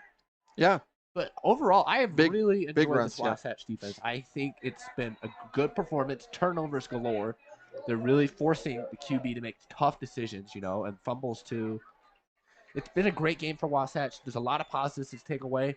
And if you can get Cook up to full speed, you're going to look at a great game next week. All right, so 3rd and about 12 after the holding penalty. Bezant's back. He's going to get sacked. Eaten up. And that is going to be number 54 for Wasatch. And if they're sending 3 men at you, you know, and you can see the sack, it's time to go home, load up the bus. That's Taylor Thacker with a huge, here's the replay on that. See, they're only and you're right, 3. and that's just Thacker sprinting around the end. Went to help with someone else, and it only left exactly. them 1-on-1. Yeah. So a huge sack, and right now the helmet's hanging just a little bit for the Golden Eagles. So it'll be 4th down. And Taylor Thacker did well there. I'm not trying to dog on Maple Mountain's line too much, but but still, that was a great little swim move to get on the edge there. Great close down speed on the QB. So it's 4th down at about 12. 21. 12 to the regular line of scrimmage. They're going to go ahead and throw it in the end zone. Oh, hoping a prayer. And that goes into the end zone. Turnover downs. Time's going to run out. So Wasatch will have 30 seconds to run off this clock, and it's going to be a huge victory. I think they're just going to call it. Are they just going to give it to them? Well, they're going to. They have to start a play. Nope, they're just letting it run. You never know. Sometimes the high school rules can be a little bit different. Yeah, I'm not sure how that'll go. Yeah, there are the referees saying run the clock.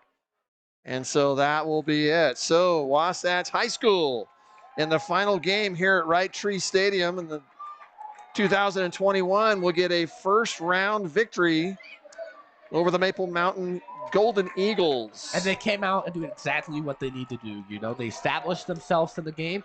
They established their defense, got turnovers. They established Kazan Villa. They established the Kalamas. Good punting as well. overall, a great performance from Wasatch tonight, and the fans, as you can see, are hyped as well. But they're going to have a huge game against Lehigh next week, and if they can win that game, there's no telling what this Wasatch team can do. So let's go ahead and do a kind of a final wrap-up. Maple Mountain will end their season I think we should talk about Maple with first. a lot of dignity. They did a great job. 3-8 will be their final record. They won a couple of games out of their last few after losing their first 5 out of 6, I believe. And I liked their first half as well. They showed some strong commitment, good Absolutely, plays. yeah. They had some big runs, But in the end, it wasn't enough against the giant of Wasatch. The defense of line was too strong on the run game. There wasn't enough big plays. Right. And there's a lot of mistakes in terms of turnovers. Let's talk about that. The highlights for Maple Mountain. Hunter Besant came without an interception for the game, correct? I think he left with 3. Am I wrong with that? I think it's 3. 3 interceptions? Anyway. At least 2. 2 interceptions. Okay. 2 or 3. And some decent throws down the field. I would say, obviously, the big offensive plays were by Jackson Denton with the 2 60-yard-plus runs for touchdowns. And that's just due to the secondary collapsing and then secondary level blocking, But they're just fleek plays. You can kind of write them off. Just go over them once, make sure it doesn't happen again. But honestly, I loved Wasatch's defense. Yeah. So Wasatch, on the other hand, will end their regular season record was 6-3, so they will now take a 7-3 record into the second round of the state high school playoffs. And once again, that will be next Friday, October 29th at 6 p.m. at Lehigh High School. Lehigh with a first round bye as the number 7 seed. So that'll be fun. We talked knowing that Lehigh and Wasatch played last year. They did not play this year. They played last year, and this time it will be on Lehigh's home field. So the Wasatch Wasps continue on with the quest for a state championship. What are the highlights for Wasatch, Kyler? The Kalama brothers, they're just insane. These Hawaiians, they came out and just ran it at them. I loved Kazon tonight as well. He made some iffy choices, but overall, I did like what I was seeing. Him getting out of pressure, getting the ball downfield. And the defensive secondary looked good for once, I feel like, too. That was a bigger highlight to the defensive line, which is never really the case for Wasatch. So I'm really excited to see what Wasatch can bring to Lehigh. But the big things for me is, can Kazon make smart plays? Can he escape pressure and make the smart decision? We saw more of it towards the second half, But if Kazon can do that, and I believe if they can establish Chris Cook as well, this offense can be really powerful. And if they keep that defensive, if they don't allow for those big run plays, have better pressure on those big runs. Right. I love their secondary too. I really do think Wasatch has a great chance at taking down Lehigh. So let's look a little bit at Lehigh. We're looking at their record. They finished their season with a 7-3 overall record. They are in the Region 8. They finished second in the Region 8, but they did last week have a huge win over Orem. They actually trounced them a little bit, 38-17. And that's a lot of momentum for them. And that is a big, big win. They did lose to number 2 ranked Timpview a few weeks ago, which is close game somewhat. And then, of course, they beat Alta and Jordan, and by big scores, they're winning those games. So if you're going to have a bye, you're going to have those big wins, Yeah, so looking at their stats just a little bit, Lehigh led by, looks like a quarterback, a junior, Brousseau, over 2,000 yards throwing this year, 212 yards a game. And then it also looks like they have a little bit of a running game by a Gonzalez, a junior, almost 1,000 yards rushing there. So obviously a big, strong team defensively, it looks like, and to beat out Orem. Orem, not the perfect team they've been in the past, but still, that's a big win for them. So I'm sure that's probably what put them up just a little bit higher in the ranking. What we saw tonight is most likely going to be what it comes down to next week, the turnover game. You win that, I think Wasatch can go even further into this playoff. And I agree with that, because you're talking about Wasatch's defense always being the keystone, right? Yeah, it's usually their defensive line, but I love this new look secondary.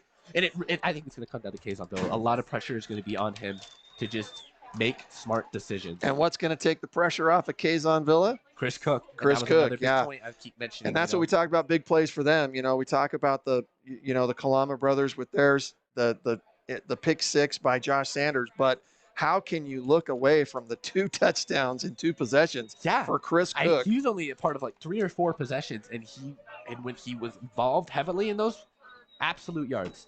So yeah, Cook is going to be a huge threat. Kazon can be a major threat. I think this guy has a lot of talent. He just makes some poor decisions sometimes, but he can really be a threat, a real threat. All right, well, so this will be our final time here at Right Tree Stadium. I was actually talking, and I was like, maybe if you guys come down, we'll see. I wouldn't count it out just yet, but we'll see. Well, what I meant is last time here at Right Tree Stadium. Yeah, so I'm actually not 100% sure of what we'll be able to do with Stingtv. We'll be talking about that. I know we'll have to see. But we would love to bring the game to Stingtv. Yeah. It's going to be a big game. If we aren't able to go and do it ourselves, I'm sure we'll be able to pick up whatever. It might be, it might not be. So we'll figure that out. So, Kyler Grant, great job. Thanks for joining us here. Glad you made it. Is it Grant or Gant? Grant, you got it. Okay. And girls over there, great job in the booth. Good job. Corey, for Corey Lang, who's the director.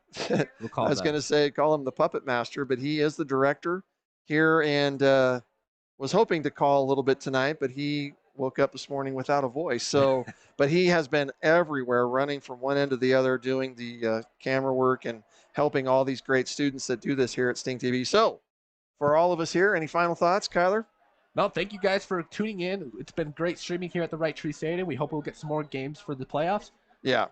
And for